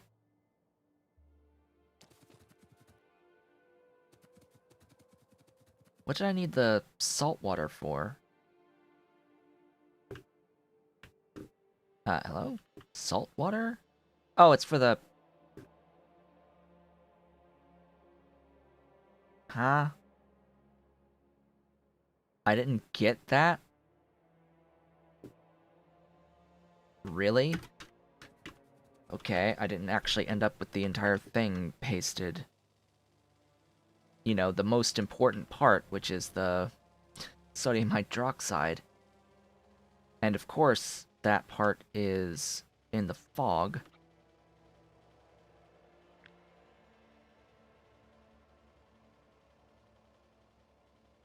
Yeah, that should help.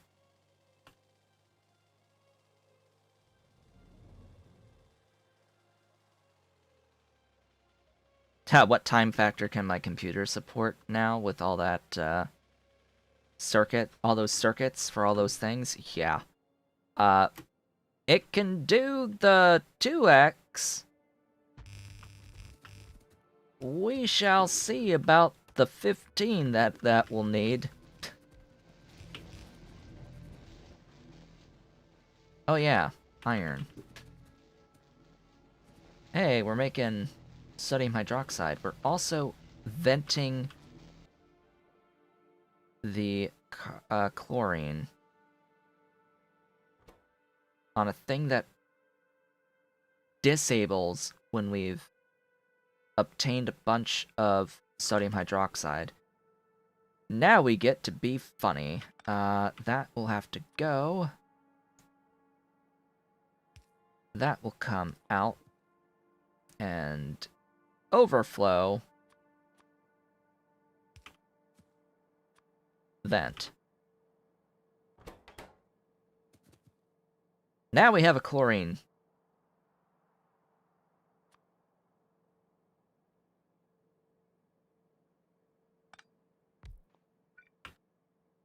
Now we have a chlorine storage.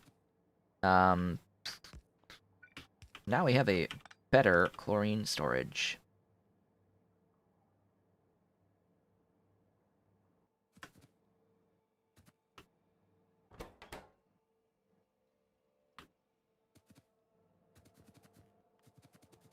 Okay. I need to do.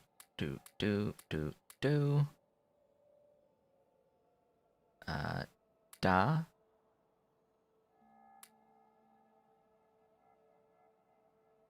I need sulfur. Let's go this way.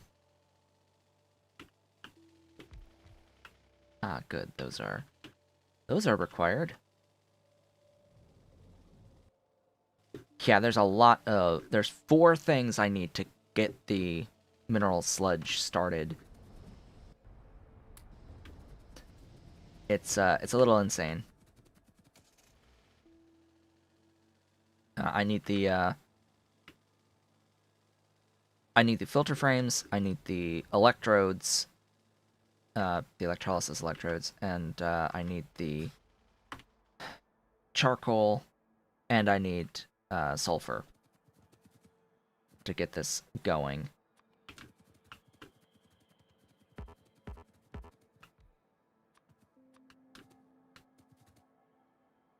And I need to do this electrolysis where we're going to output into... We need to output where the used electrodes will go to where I have mineralized water out that goes to my stuff here. So the mineralized water needs to be this guy right here, or these two, I should say, meaning that I need to throw that in there and there. I need 400. And then it's mirrored over here, so it's there and there.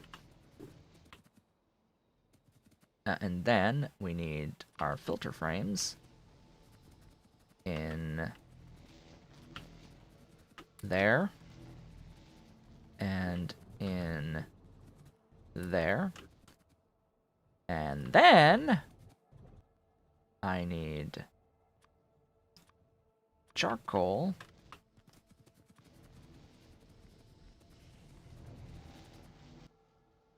in there. And that gets this going. It produces the charcoal that I'll need for the filter frames, and I will have my sludge. Hello, Ollie. Emerging from the window. Have you been talking to the birdies? Bang! Bang, boom, pow. Hey. Be nice to my Mr. Coffee Machine. Where are you going? Where are you going, Ollie? You want to go to the back of the chair? Where are you going? Want to go up? Ollie, want to go up? Come on. Come on. There you go. There's the boy. There's a pretty boy. That's my Ollie. He's such a pretty boy. That's my good boy. My good dark gray. My good dark gray. Dark gray with his black tabby stripes. That you can barely see.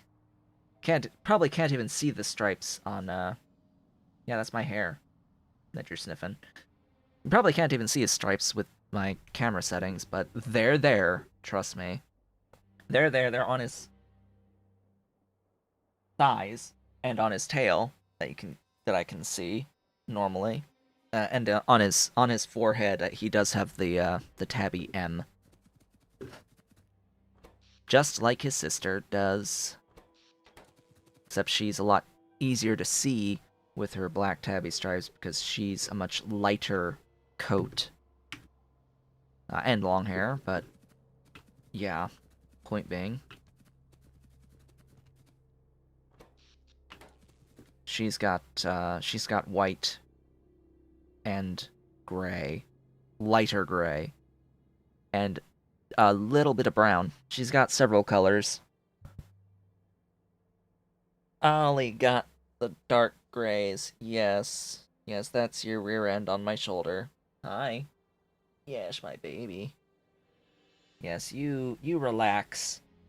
You relax and put all your weight on my shoulder.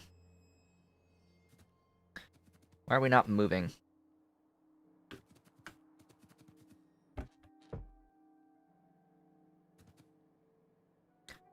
Why you no go? Huh?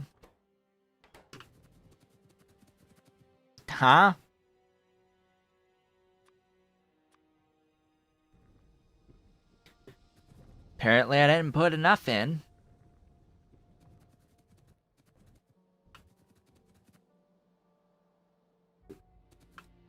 Why you no go?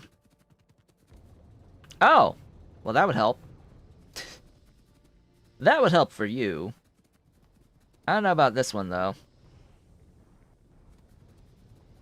Yeah, having all the buildings placed would very much help. Yeah.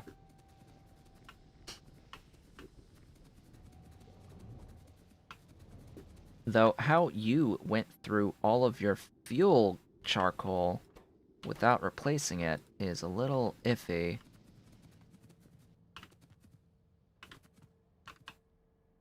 Ooh, I need filter inserters. I didn't notice that. That's a thing I didn't notice.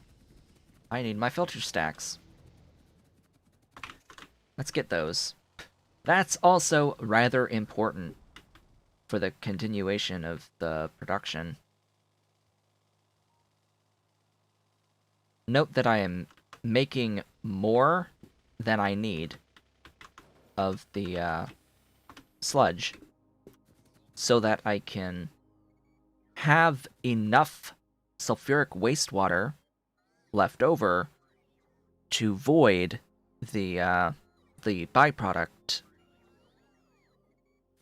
geodes from the flotation setups. Because unfortunately with aluminium, neither of the flotation processes produce sulfuric wastewater. They give me nitric and they give me fluoric wastewater. I think those are the two anyway. Yeah. Nitric and fluoric. Or nitric and fluoric. I am here for filter stack inserters. Right here. Hello. Hello, my filter stacks. Good of you to join me. Boom. At least it wasn't destroyed immediately. Alright, down we go.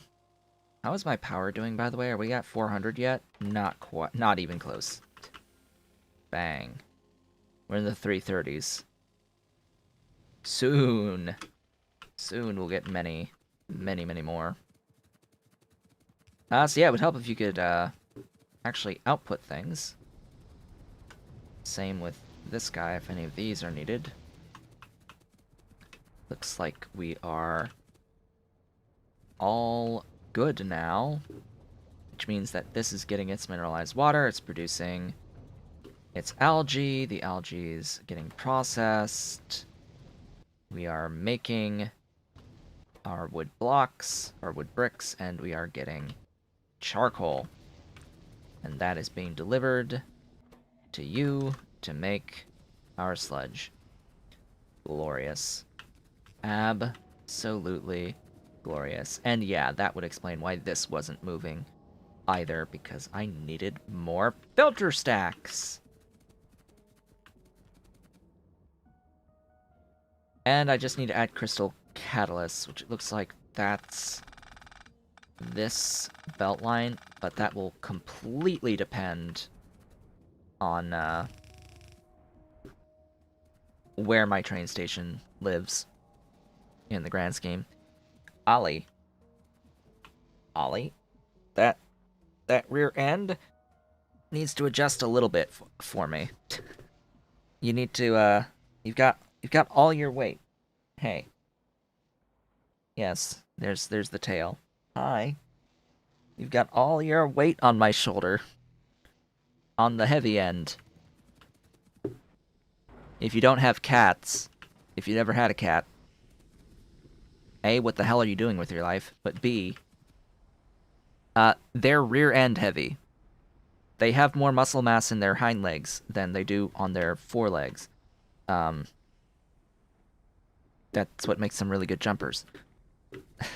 So their center of mass is closer to the back end.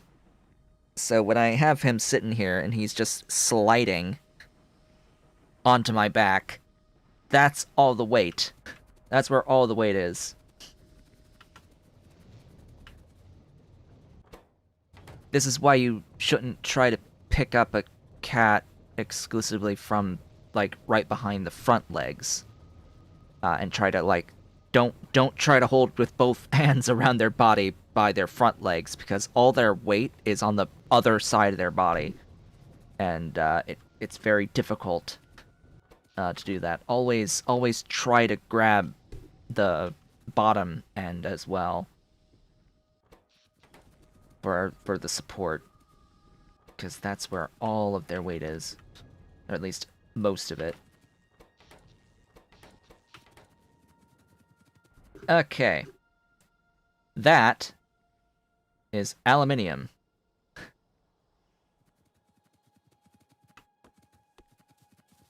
Oh, Ollie likes the lap too, it's just that sometimes he goes up on the back and he is content to be sliding onto my shoulder. He doesn't go onto the shoulder for, like, rides. He's content being picked up, though. He's okay with it.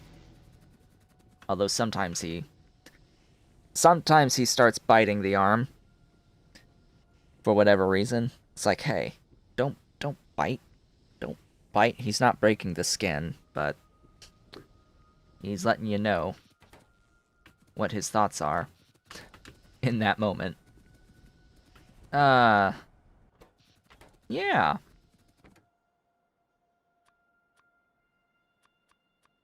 Gold. I have procrastinated long enough on you.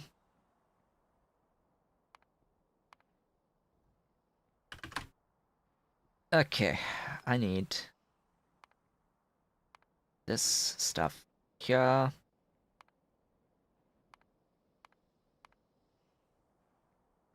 Oh. What's my overproduction rate on the sludge? I'm making... Oh. Significant. Okay. So I'm making up to 200 sludge per second in the infrastructure that we just built. So I think...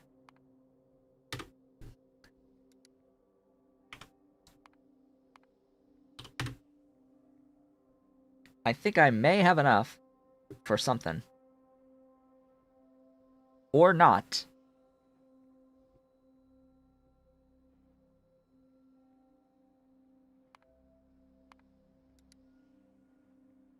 How much did I need again? On this? How much? Half. Okay. Maybe 5 is a bit much. If I need 1. 1. If I need 1 plate. 1. That's 150. Meow. Mew? Where's Mew? Who's talking to me? Dolly. Where's the Dolly? Walking out, for whatever reason. Walks in, meows at me, walks right back out. Like, huh. What do you want? But why, though? Lead, nickel, aluminium.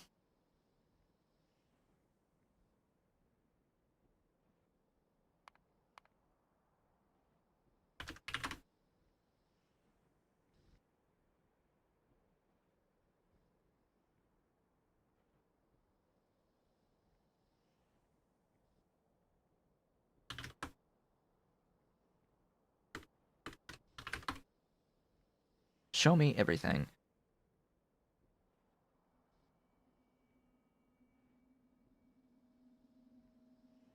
Lead, nickel, aluminium.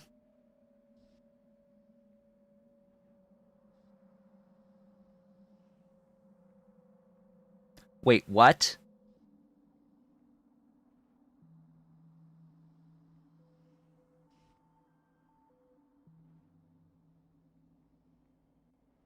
Huh.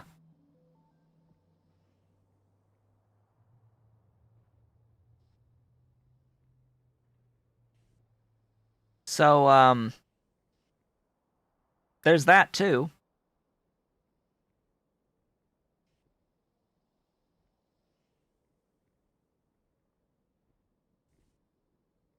I don't even need to do steel. Interesting. So that's a better solution. I forgot that it had the same thing for just iron on here. Because I was looking at steel. Hey, you're finally getting up? Am I too hot for you? Am I too hot for you, Ollie? Yeah, my baby. Where's that belly? Where's that belly? There's that belly. Yes, there's that belly, and there's that chest. Yeah, that's a baby. That's my baby. Oh, there he goes. There he goes. Right back down. Yes, you get that petting. You get that petting. So we got these two as kittens at about 12 weeks of age, and let's just say that I was absolutely 100% going to get them to be comfortable with me touching their belly as kittens, and I successfully did that. I got them incredibly comfortable with having their bellies pet and rubbed, which is, not a thing a cat is known for, that cats in general are known for. They very much instinctually very hate touching the belly. They are extremely protective of their stomachs. But Dolly,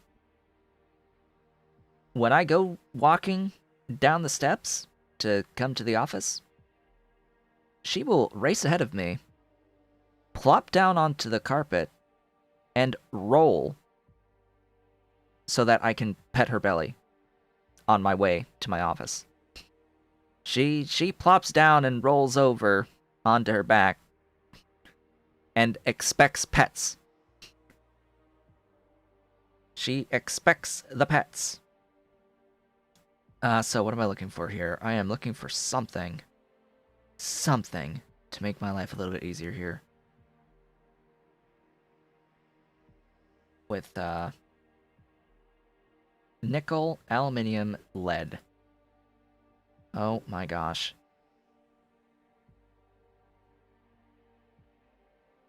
Nickel, aluminium, manganese.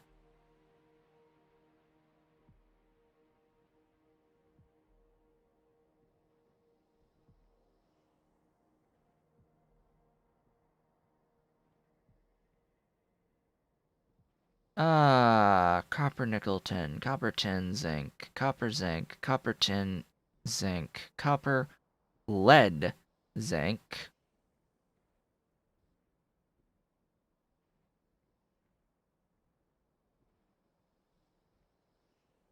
Copper, tin, zinc, steel, nickel, steel, cobalt,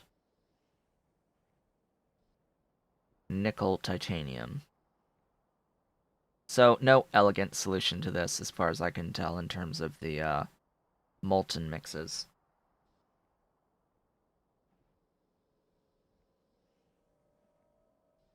Yeah, that sucks.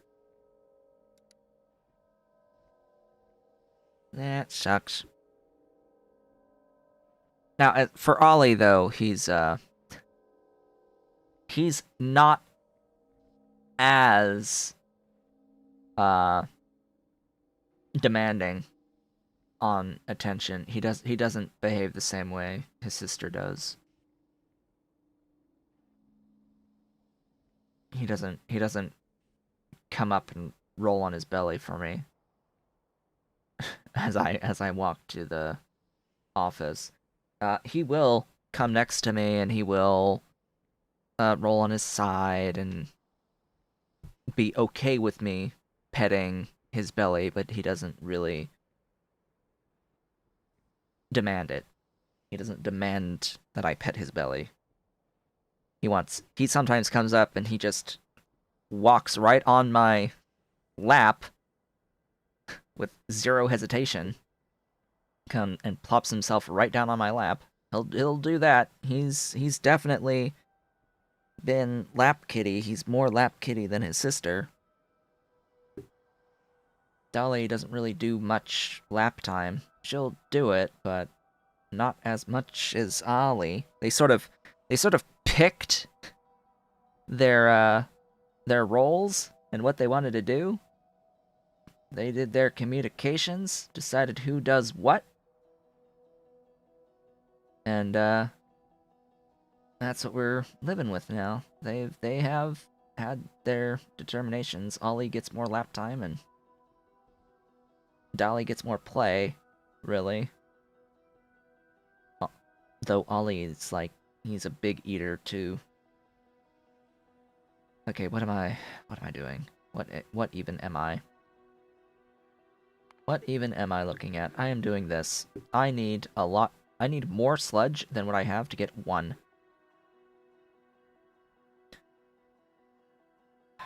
Do I want to get one? We're already down to a quarter. But if I go down to a tenth, I would only need 0.4. With a note that this completely changes after I can do the individual ore sorting, and it will vastly reduce the amount of sludge that I need. Or maybe it won't vastly reduce it, but it'll change the dynamics completely. Because I really don't feel like doubling this infrastructure that I just built to get into the gold.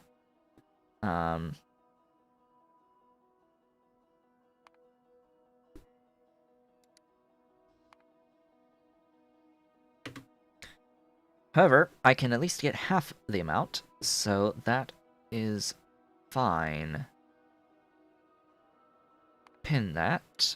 Do I even have these buildings? Do I even have enough of these buildings?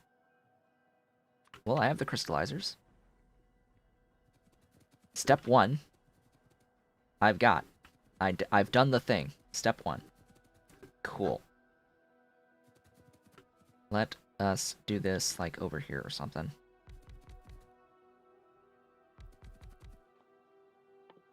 Good ol' Rubite. That is that is a point as well to make.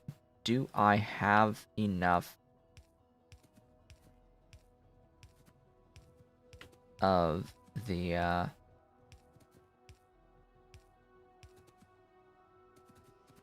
other stuff as well?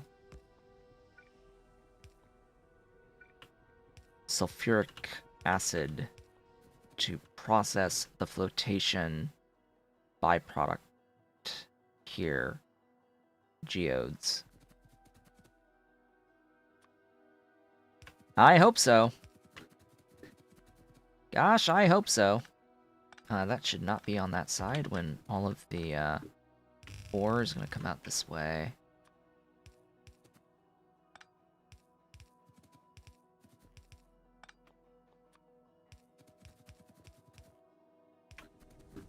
Ta-da!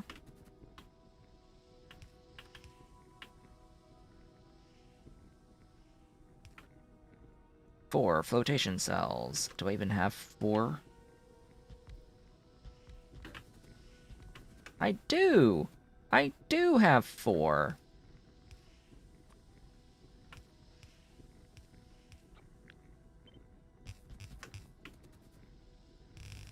What am I gonna do with the mineralized water?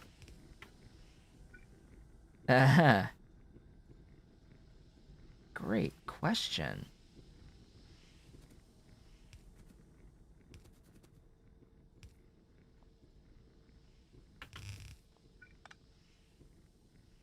Ugh. I need that set up.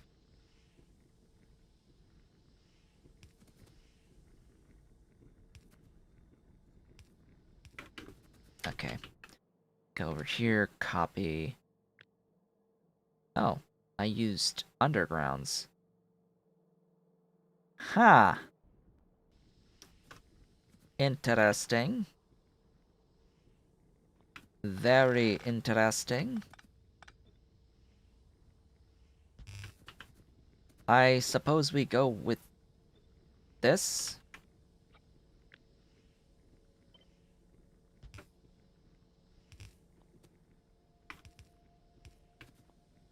Yes? Yes, we go with this. I need to crush the ore first. Yes, I do. Cut the whole thing. Toss it down there for the moment.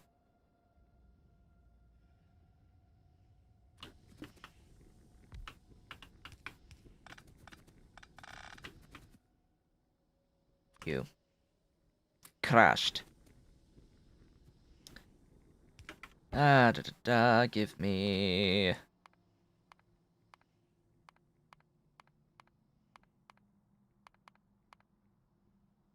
that, and then you... that. You. There.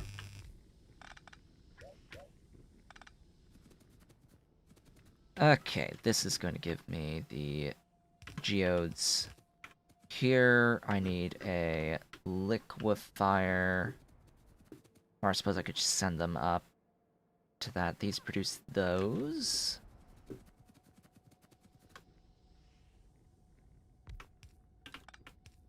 Ollie. Ollie. That's a leg. That's a footsies. Hi. That's your foot. Ollie. That's your foot. Hi. That's your foot across my neck. What are you doing? What are you doing? Mr. Ollie. At the bar. The baby. He's not, he's just over a year old. Come on, you're so heavy. You're so heavy.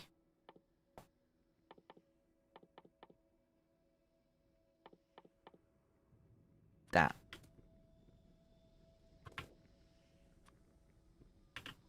Void.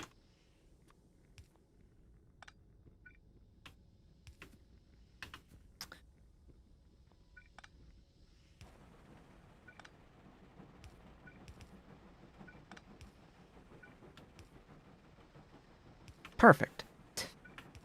There. Yeah, and then...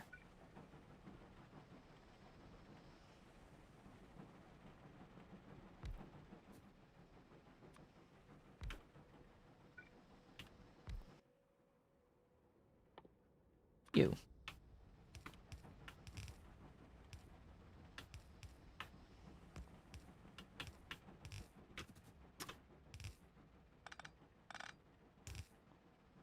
We're gonna have more.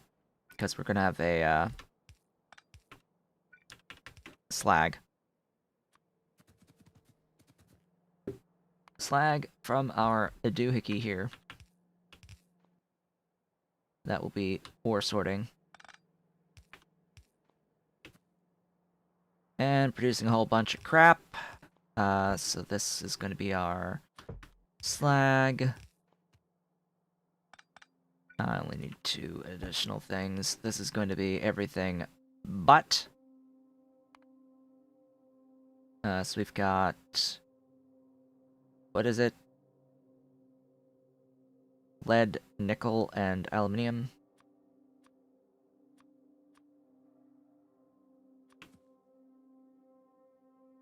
Technically speaking, we could throw the aluminium into the processing up here. It's not really built for that, but... I mean... it's only gonna be half a unit. However, we've built this to be exactly 4. I would need to add another powder mixer into the mix. Cough, cough. And I would need to have additional sodium hydroxide to do that. It's just too much stuff to think about for the moment. You, and you. And you. That. And this one is gold.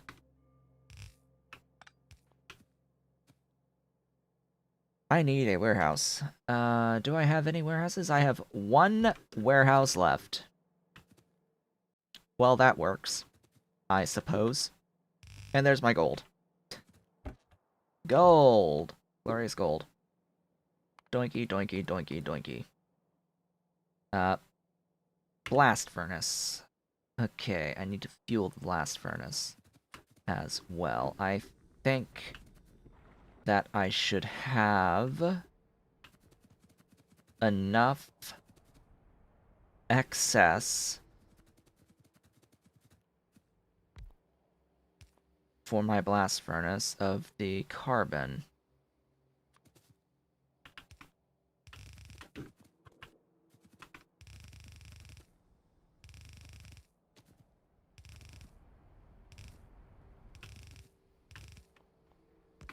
Ta-da! I don't have the ore processing tech. I don't have the processed tech for gold or for aluminium until the next thingy.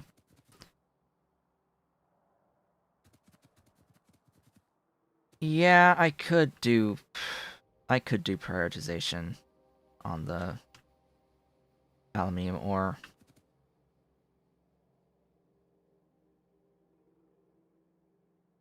I could. So I'll do...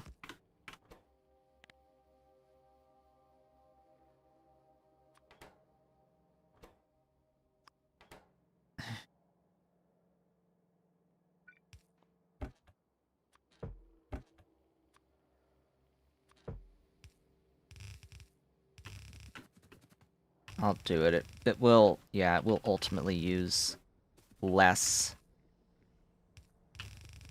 of the sludge.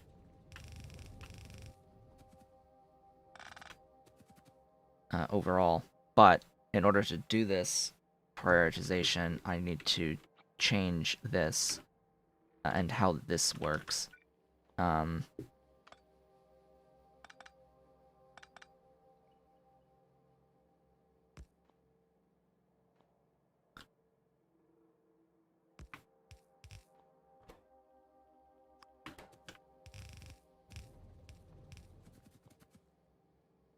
Yeah, that's going to be good enough.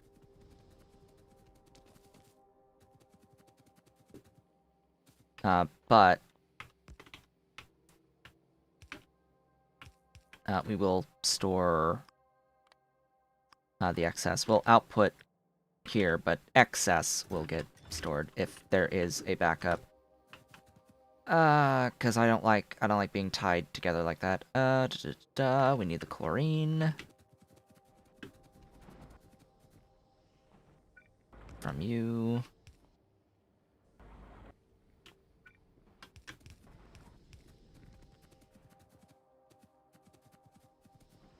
Yeah, so the aluminium I don't have.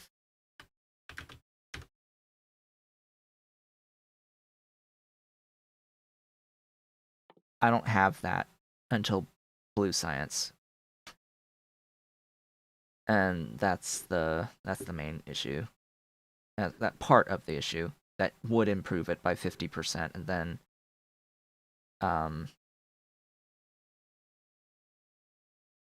this would improve it another 50, so it would double the efficiency. It's just I don't have the tech yet. So that's that. Gotta get this brought in. Where's the thingy? There it is. Go up, I guess. Vehicle, you are officially in the way. There's that. I need purified water. I'm pretty sure I'm making enough of that, right?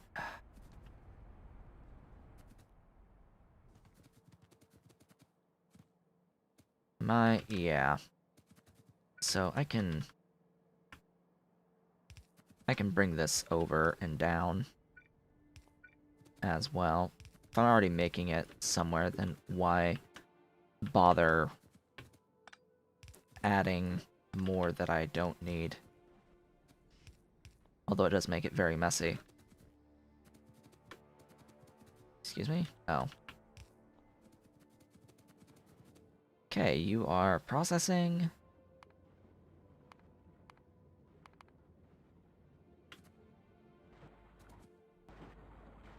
Making wonderful stuff.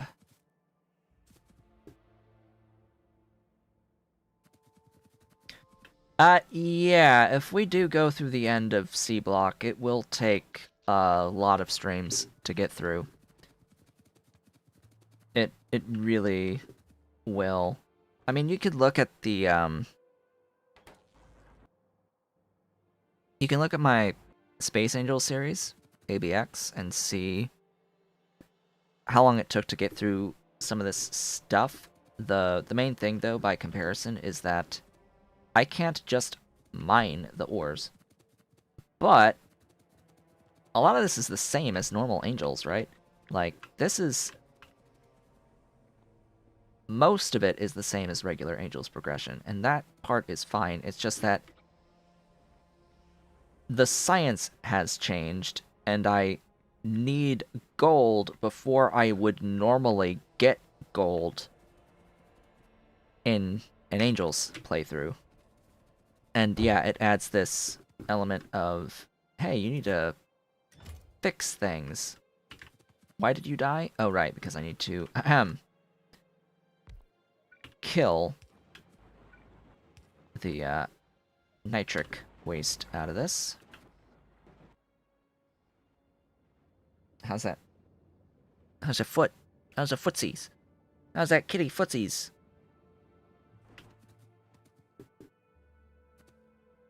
Okay, we have ingots.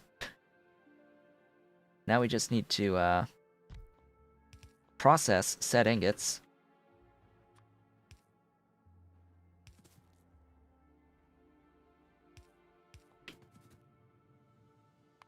And then cast said ingots.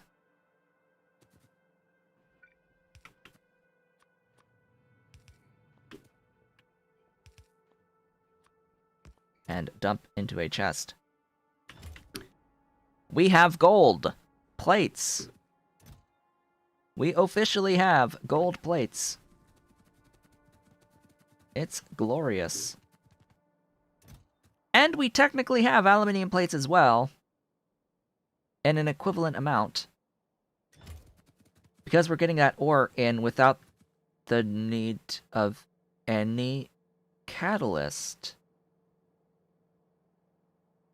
Without the need of any crystal catalyst.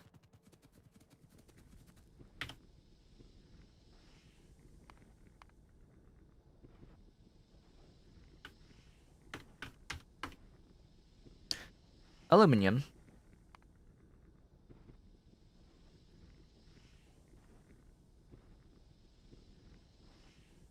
It first appears with chunks. Ew.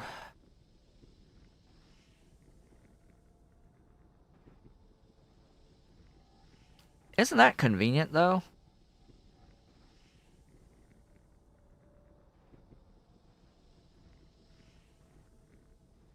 Those actually look more useful than those. 2-to-1 iron copper, 1 aluminium, 1 zinc.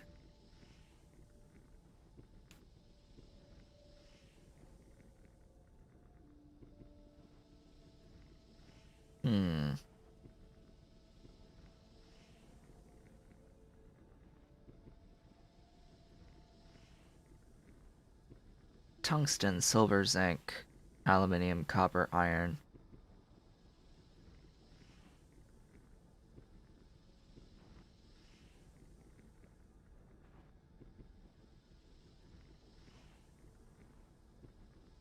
This is where I need to get, like, all of this listed out somewhere on another screen, like, just this chart where each thing is, with each of the different steps with each of their output product ores, and then next to it a chart of all of the molten metal recipes. And do some ratio comparisons on it to see what's best where.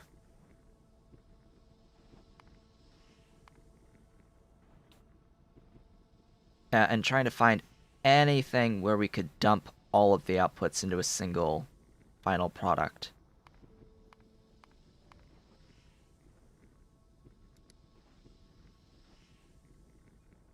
So, I was looking at... What? This guy? Not this guy. Where was I working a bit ago? This. So, as it turns out, we've got this iron. This molten iron cobalt recipe. Molten iron, cobalt, nickel. If we kill steel here completely,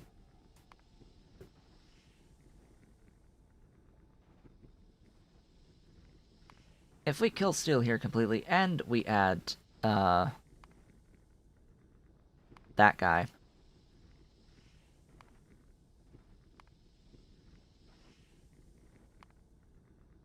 and we put in our iron plates.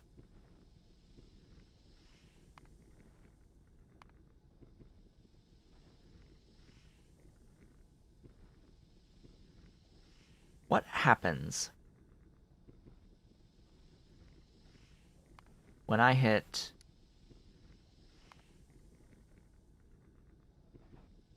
any amount of iron out.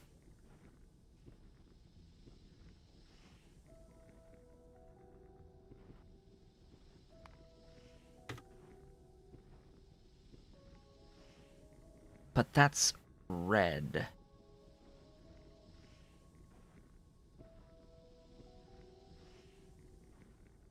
Why is that reporting? Okay. Okay. Okay. We want less efficiency.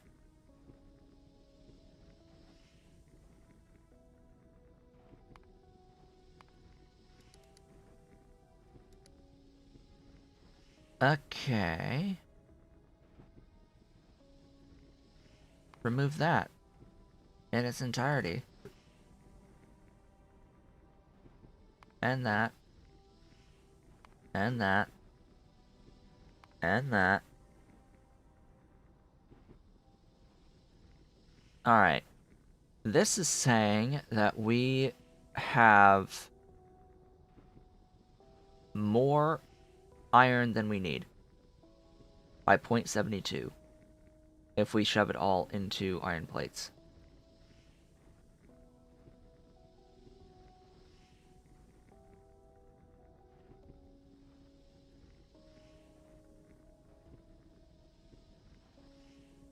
Which is fine,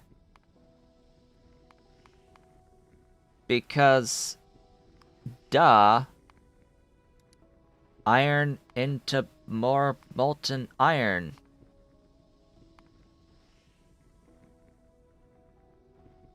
Huh!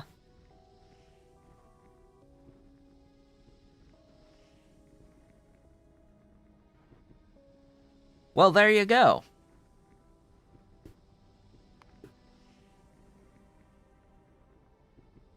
That is the solution.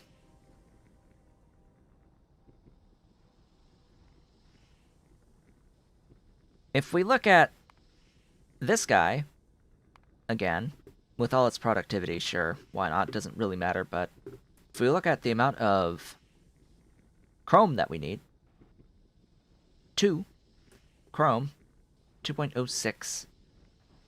If I,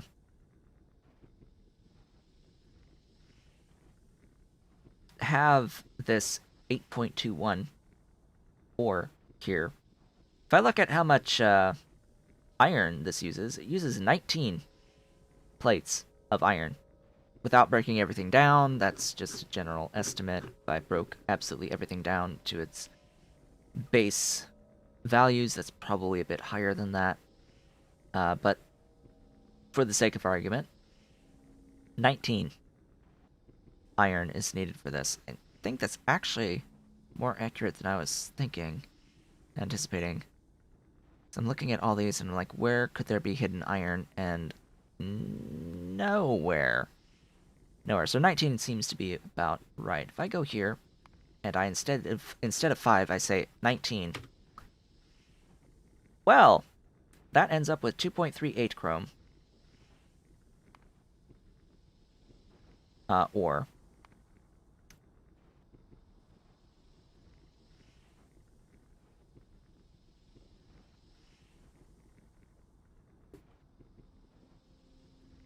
Where is it? I need 2.06 chrome ore.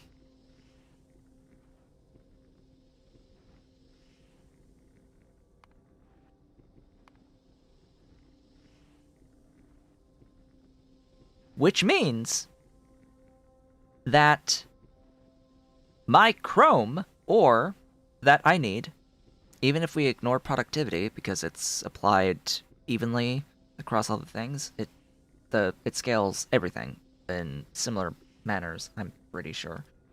I think it means that no matter what,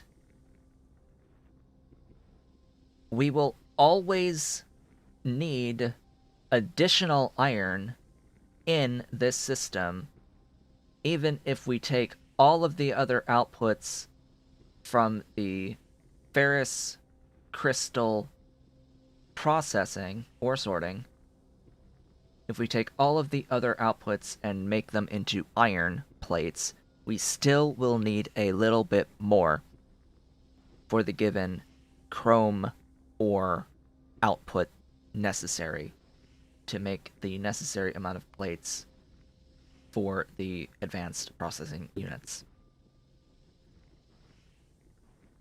Pretty sure that's the case. At least that is the case in the final state with full productivity everywhere. That is a relief. That is a massive relief. I don't know how many people have done this who have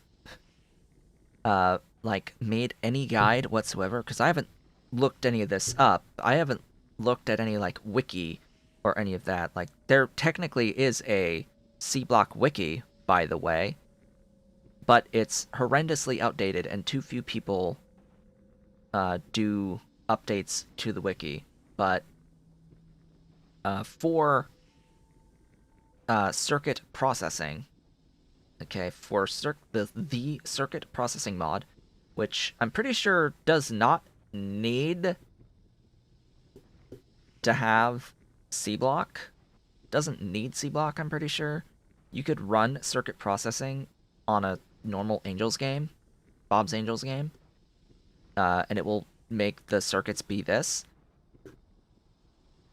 At which point you're not looking at the sludge inputs, you're looking at the ore inputs overall. My videos are the guide. Yeah, that tends to happen a lot of the times, especially with the Pyandons mods. But I'm doing this testing, regardless of if anything else currently exists. So the answer here is iron. Make iron.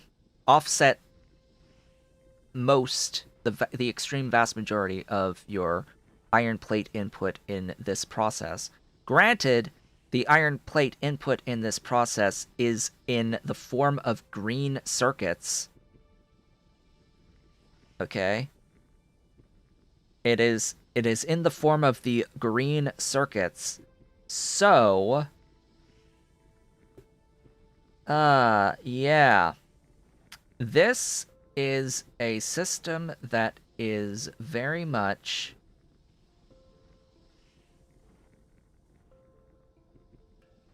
a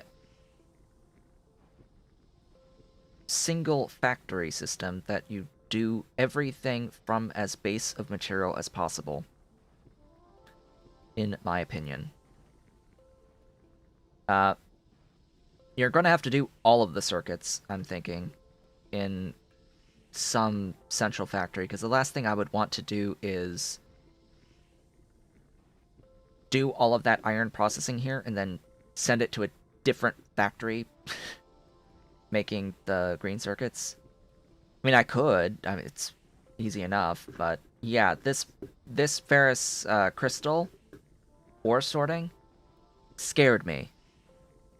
And I'm sure it scares everyone when they come across this particular circuit and they see, oh hey, I need chrome plates for this, and I sort of need this thing to complete the game.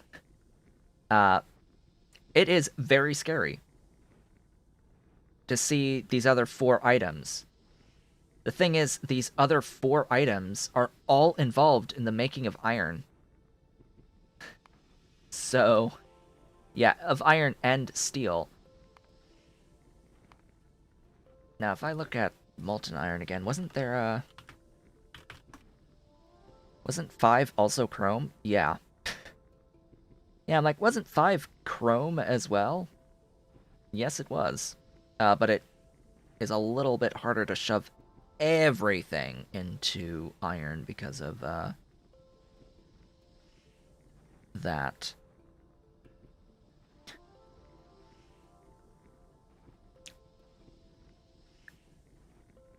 This recipe here makes that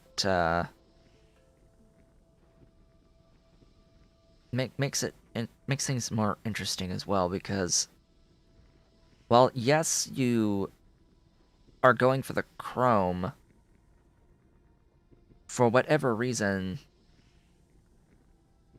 Angel or someone with Angels decided that, hey, maybe they're going there for cobalt rather than for the chrome, and so we'll swap chrome and cobalt here. I don't see why you would,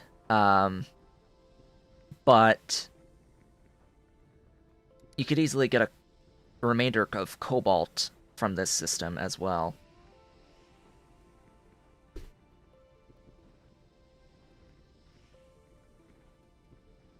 Have I done a count on how many science packs until I can direct sort to avoid the waste products? Do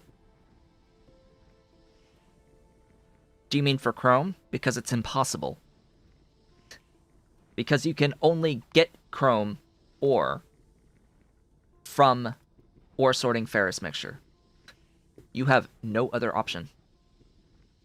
You would have to add a mod that allows you to individually ore sort for chrome. Which exists, by the way. I'm pretty sure Mad Clown's mods adds individual ore sorting for chrome. And several other things, as well as adding its own magnesium ore type. But yeah, you are by default forced to do ferrous crystal ore sorting to get the chrome for the chrome plates for the advanced processing units. This is why I needed to solve this issue of what the heck do we do with these 4 other outputs from that ferrous crystal ore sorting. And now I have the solution, which is make it into iron. All of the side products can be used to directly make iron plates or molten iron. Is this live? Yes. Of course. We are live for the next 10 minutes. We are alive for 10 more minutes ish. And yeah, I was just very, very interested in anything to do with these other items.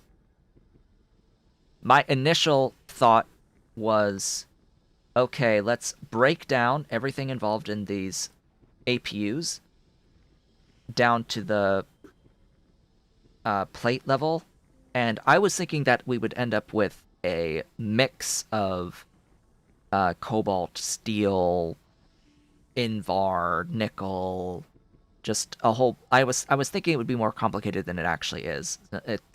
It boils down to just iron plates.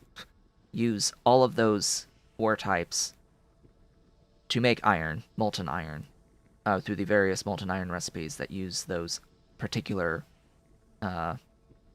ores. And you end up needing a little bit more iron than you do the chrome in the end, if you do everything together for this system.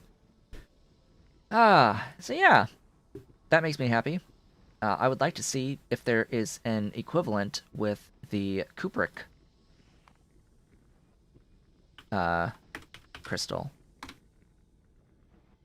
Because, as we had seen the other day, someone pointed out that, hey, crushed cupric mixture ore sorting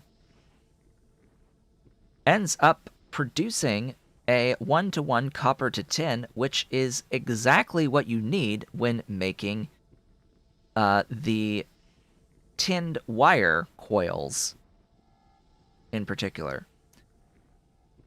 Making the tinned wire coils consumes equal amounts of molten copper and tin, so that is great. A great use of ore sorting the crushed cupric mix. Hello. Now we have 2 footsies. Now we've got double the footsies. Yeah, how's my Ollie? Ollie? How are you back there? So it makes me wonder if there's a use here on this particular. Oh, well, there's that too for the individual thorium ore sorting. I really don't think that's going to be worth doing. There's other ways to get it there. There's other ways to get into tungsten. We can individually ore sort for tungsten, which immediately turns me off to doing this. However, for the sake of argument,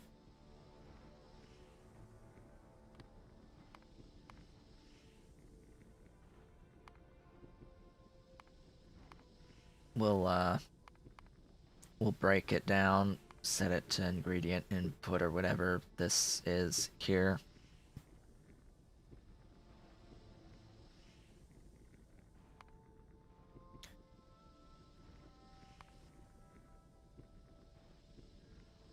Why is this?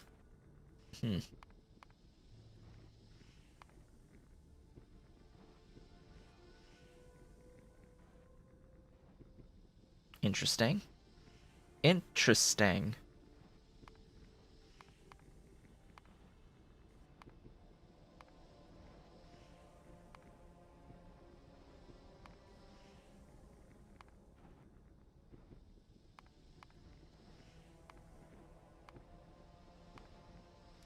Huh. You need the ore to make the ore. Weird.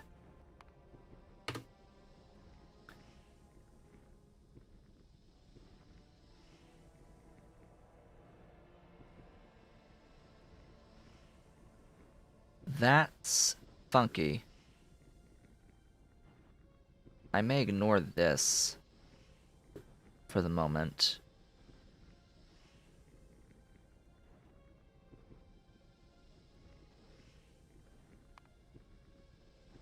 But what makes this intriguing to me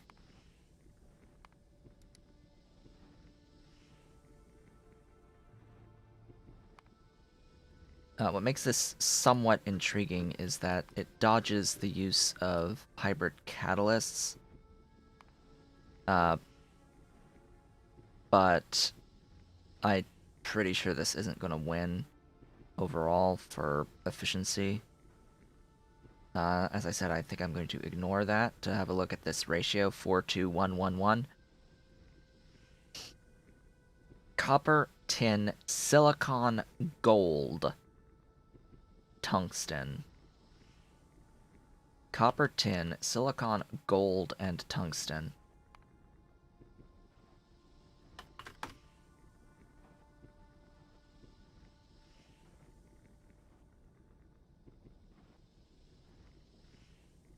That's a copper, silicon, aluminium.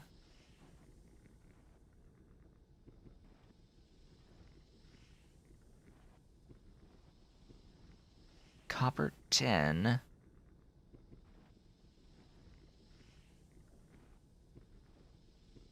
Copper, tin. Okay.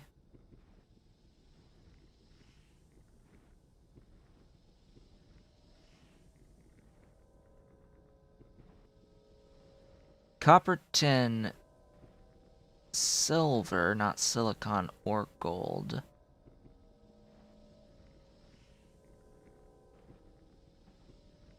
Yeah, I think there's nothing particularly elegant for use in here.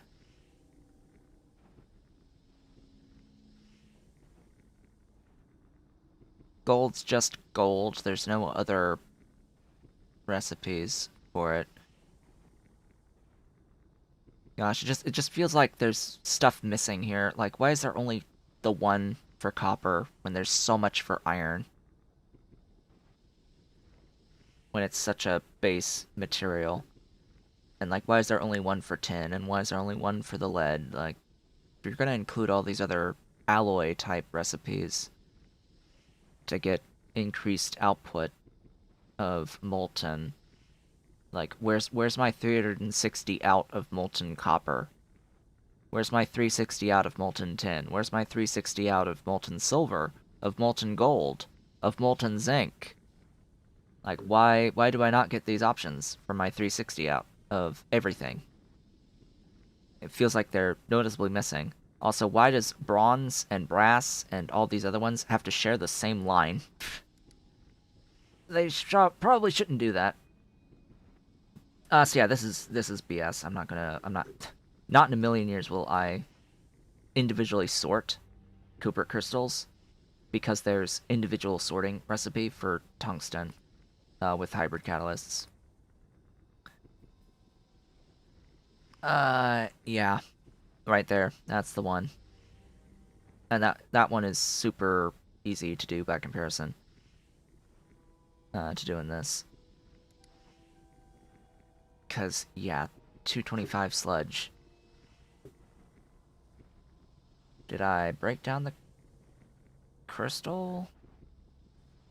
And that, and that, and now I'm on Matrix Solver? Really? 225 for one. If I compare that to the individual sorting for tungsten.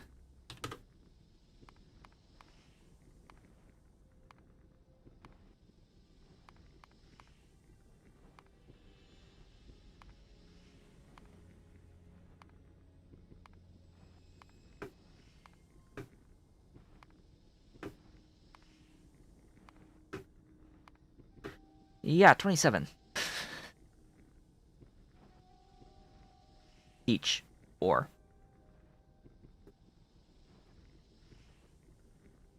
I think I know which one wins. Overall. Of course, it's not a fair comparison because this also gives copper and tin and silicon and gold. If I actually compared all of this output for 4 copper and 2 tin and a silicon and a gold, this I think would overall produce more for the sludge or need less sludge than doing all this individual sorting because of the cost of the catalysts that you need. You would basically save the catalyst cost, but you tie your production to having to consume all of this at all times. And that's what I try to avoid in my designs, like the plague. I try to avoid it like the plague, and that's why, in order to solve the problem of the multi-out system, I needed to find something that would always get consumed with my chrome through this ferrous crystal sorting. I needed to find something I could do with all this other stuff that's always going to be consumed, and the only way to guarantee that I have a thing that is always consumed is to have a thing that's always consumed with the chrome plates. Okay? And the only thing that consumes the chrome plates is APUs.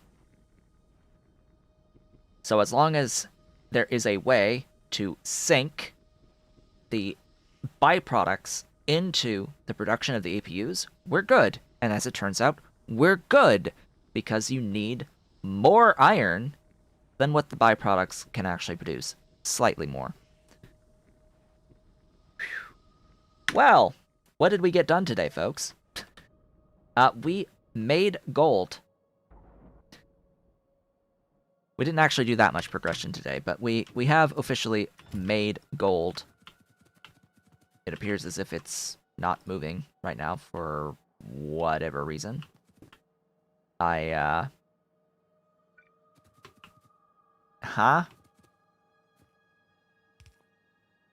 Right, I sort of need to attach it to sulfuric acid. Wherever that is. Ahem. Wherever that is.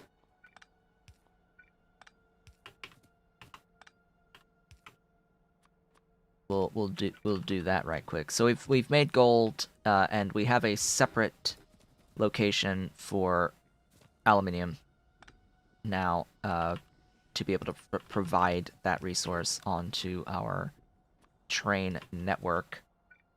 and it will make 4 per second of aluminium plates, most of which are going to be consumed in the production of the blue science in the end, because that's what we are directly working towards. I know I'm looking at this. I've looked at this right now. We did a lot. Over half of the stream today has been trying to solve this problem with the advanced processing units, because this has been bugging me for a long time that I didn't have an answer for what to do with the iron, manganese, nickel, and cobalt that are byproducts of needing the chrome ore for this. I had to solve this because this has been bugging me for a very long time. It's something that I realized was a thing very early, and I'm glad to finally have a solution for it planned out. But otherwise, we are working on getting into our blue science, which, yeah, gold is one of those major new items that we've needed to get into here, as well as, you know, the aluminium plates on the network. Getting that on the network and getting the gold on the network is absolutely required. I can get rid of this gold plate processing now as part of this plan. All of the gold plate processing is part of this plan, actually. So we can get a better idea of what we actually need here. Right. We still want to make copper locally. And we'll need more? No, we'll make as much copper as we need for the build locally, so that we can safely prioritize the copper ore byproduct from this cupric, or this coppery waste byproduct item that we get as an output from 3 of the steps involved in the blue science. So is there anything else that I will need to do before working directly on the blue science build? We've made red circuits. We've made aluminium and put it on the net, or we don't have it on the network, but we have the build for it to be on the network. And we have the build for the gold to be on the network. And we have the green circuits on the network. We have the lead on the network. You need some carbon? No, that's just a fuel, but I will need a fuel, not that fuel. That fuel. I'll need a fuel. But otherwise, oh yeah, and I'll need viscous mud water. A little bit of sludge.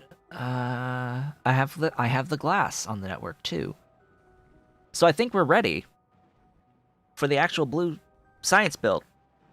The final build, where we are going to directly make blue science at the end. It's time. However, it is time to end off the stream for the day, folks. Next time we meet, I will be finishing up getting this train station going, if I don't do that off screen beforehand, to get the actual aluminium and gold on the trains. Have to make the train station for the blue science build, and get working towards the actual blue science build. That'll be great. A little bit more complicated than that, because I also need to make a red and green science build on my train network, which I have yet to do. So, and get a location for the actual science, as Ollie he's getting up. Yep, he's getting up. He knows what time it is. He knows the time. He knows I'm gonna be getting up, and now he's plopped on the desk next to me. Yes, you sleepy sleepy boy. We've made progress today. More important progress than you'll know, because that late game issue is a major issue, and I'm glad we took care of it here. Have our plan already. We've got this. It just needs to be put on the rails, and then it's blue science, baby. We'll be getting that hopefully in the next stream. But knowing my pace, the stream after that. So with that, I would like to thank you all for watching. This has been Otaku Shibud. If you've enjoyed today's stream, please be sure to do all of the social and engagement stuff below the video. Leave a like, leave a comment, subscribe if you've not yet subscribed, and hit the notification bell. Consider becoming an Erudite Otaku member of the channel by hitting the great big blue join button, as my frames are dropping here at the end of the stream. So very sorry for that, as I slideshow myself. Join me on Patreon at patreon.com/otakushibud if you're so inclined and able, and I shall be playing more of our Sea Block playthrough on Tuesday. I will be back streaming tomorrow for what could very well be the final Stardew Valley stream, before it gets potentially replaced with No Man's Sky going into next week. And yeah, I hope to see you all on the next one.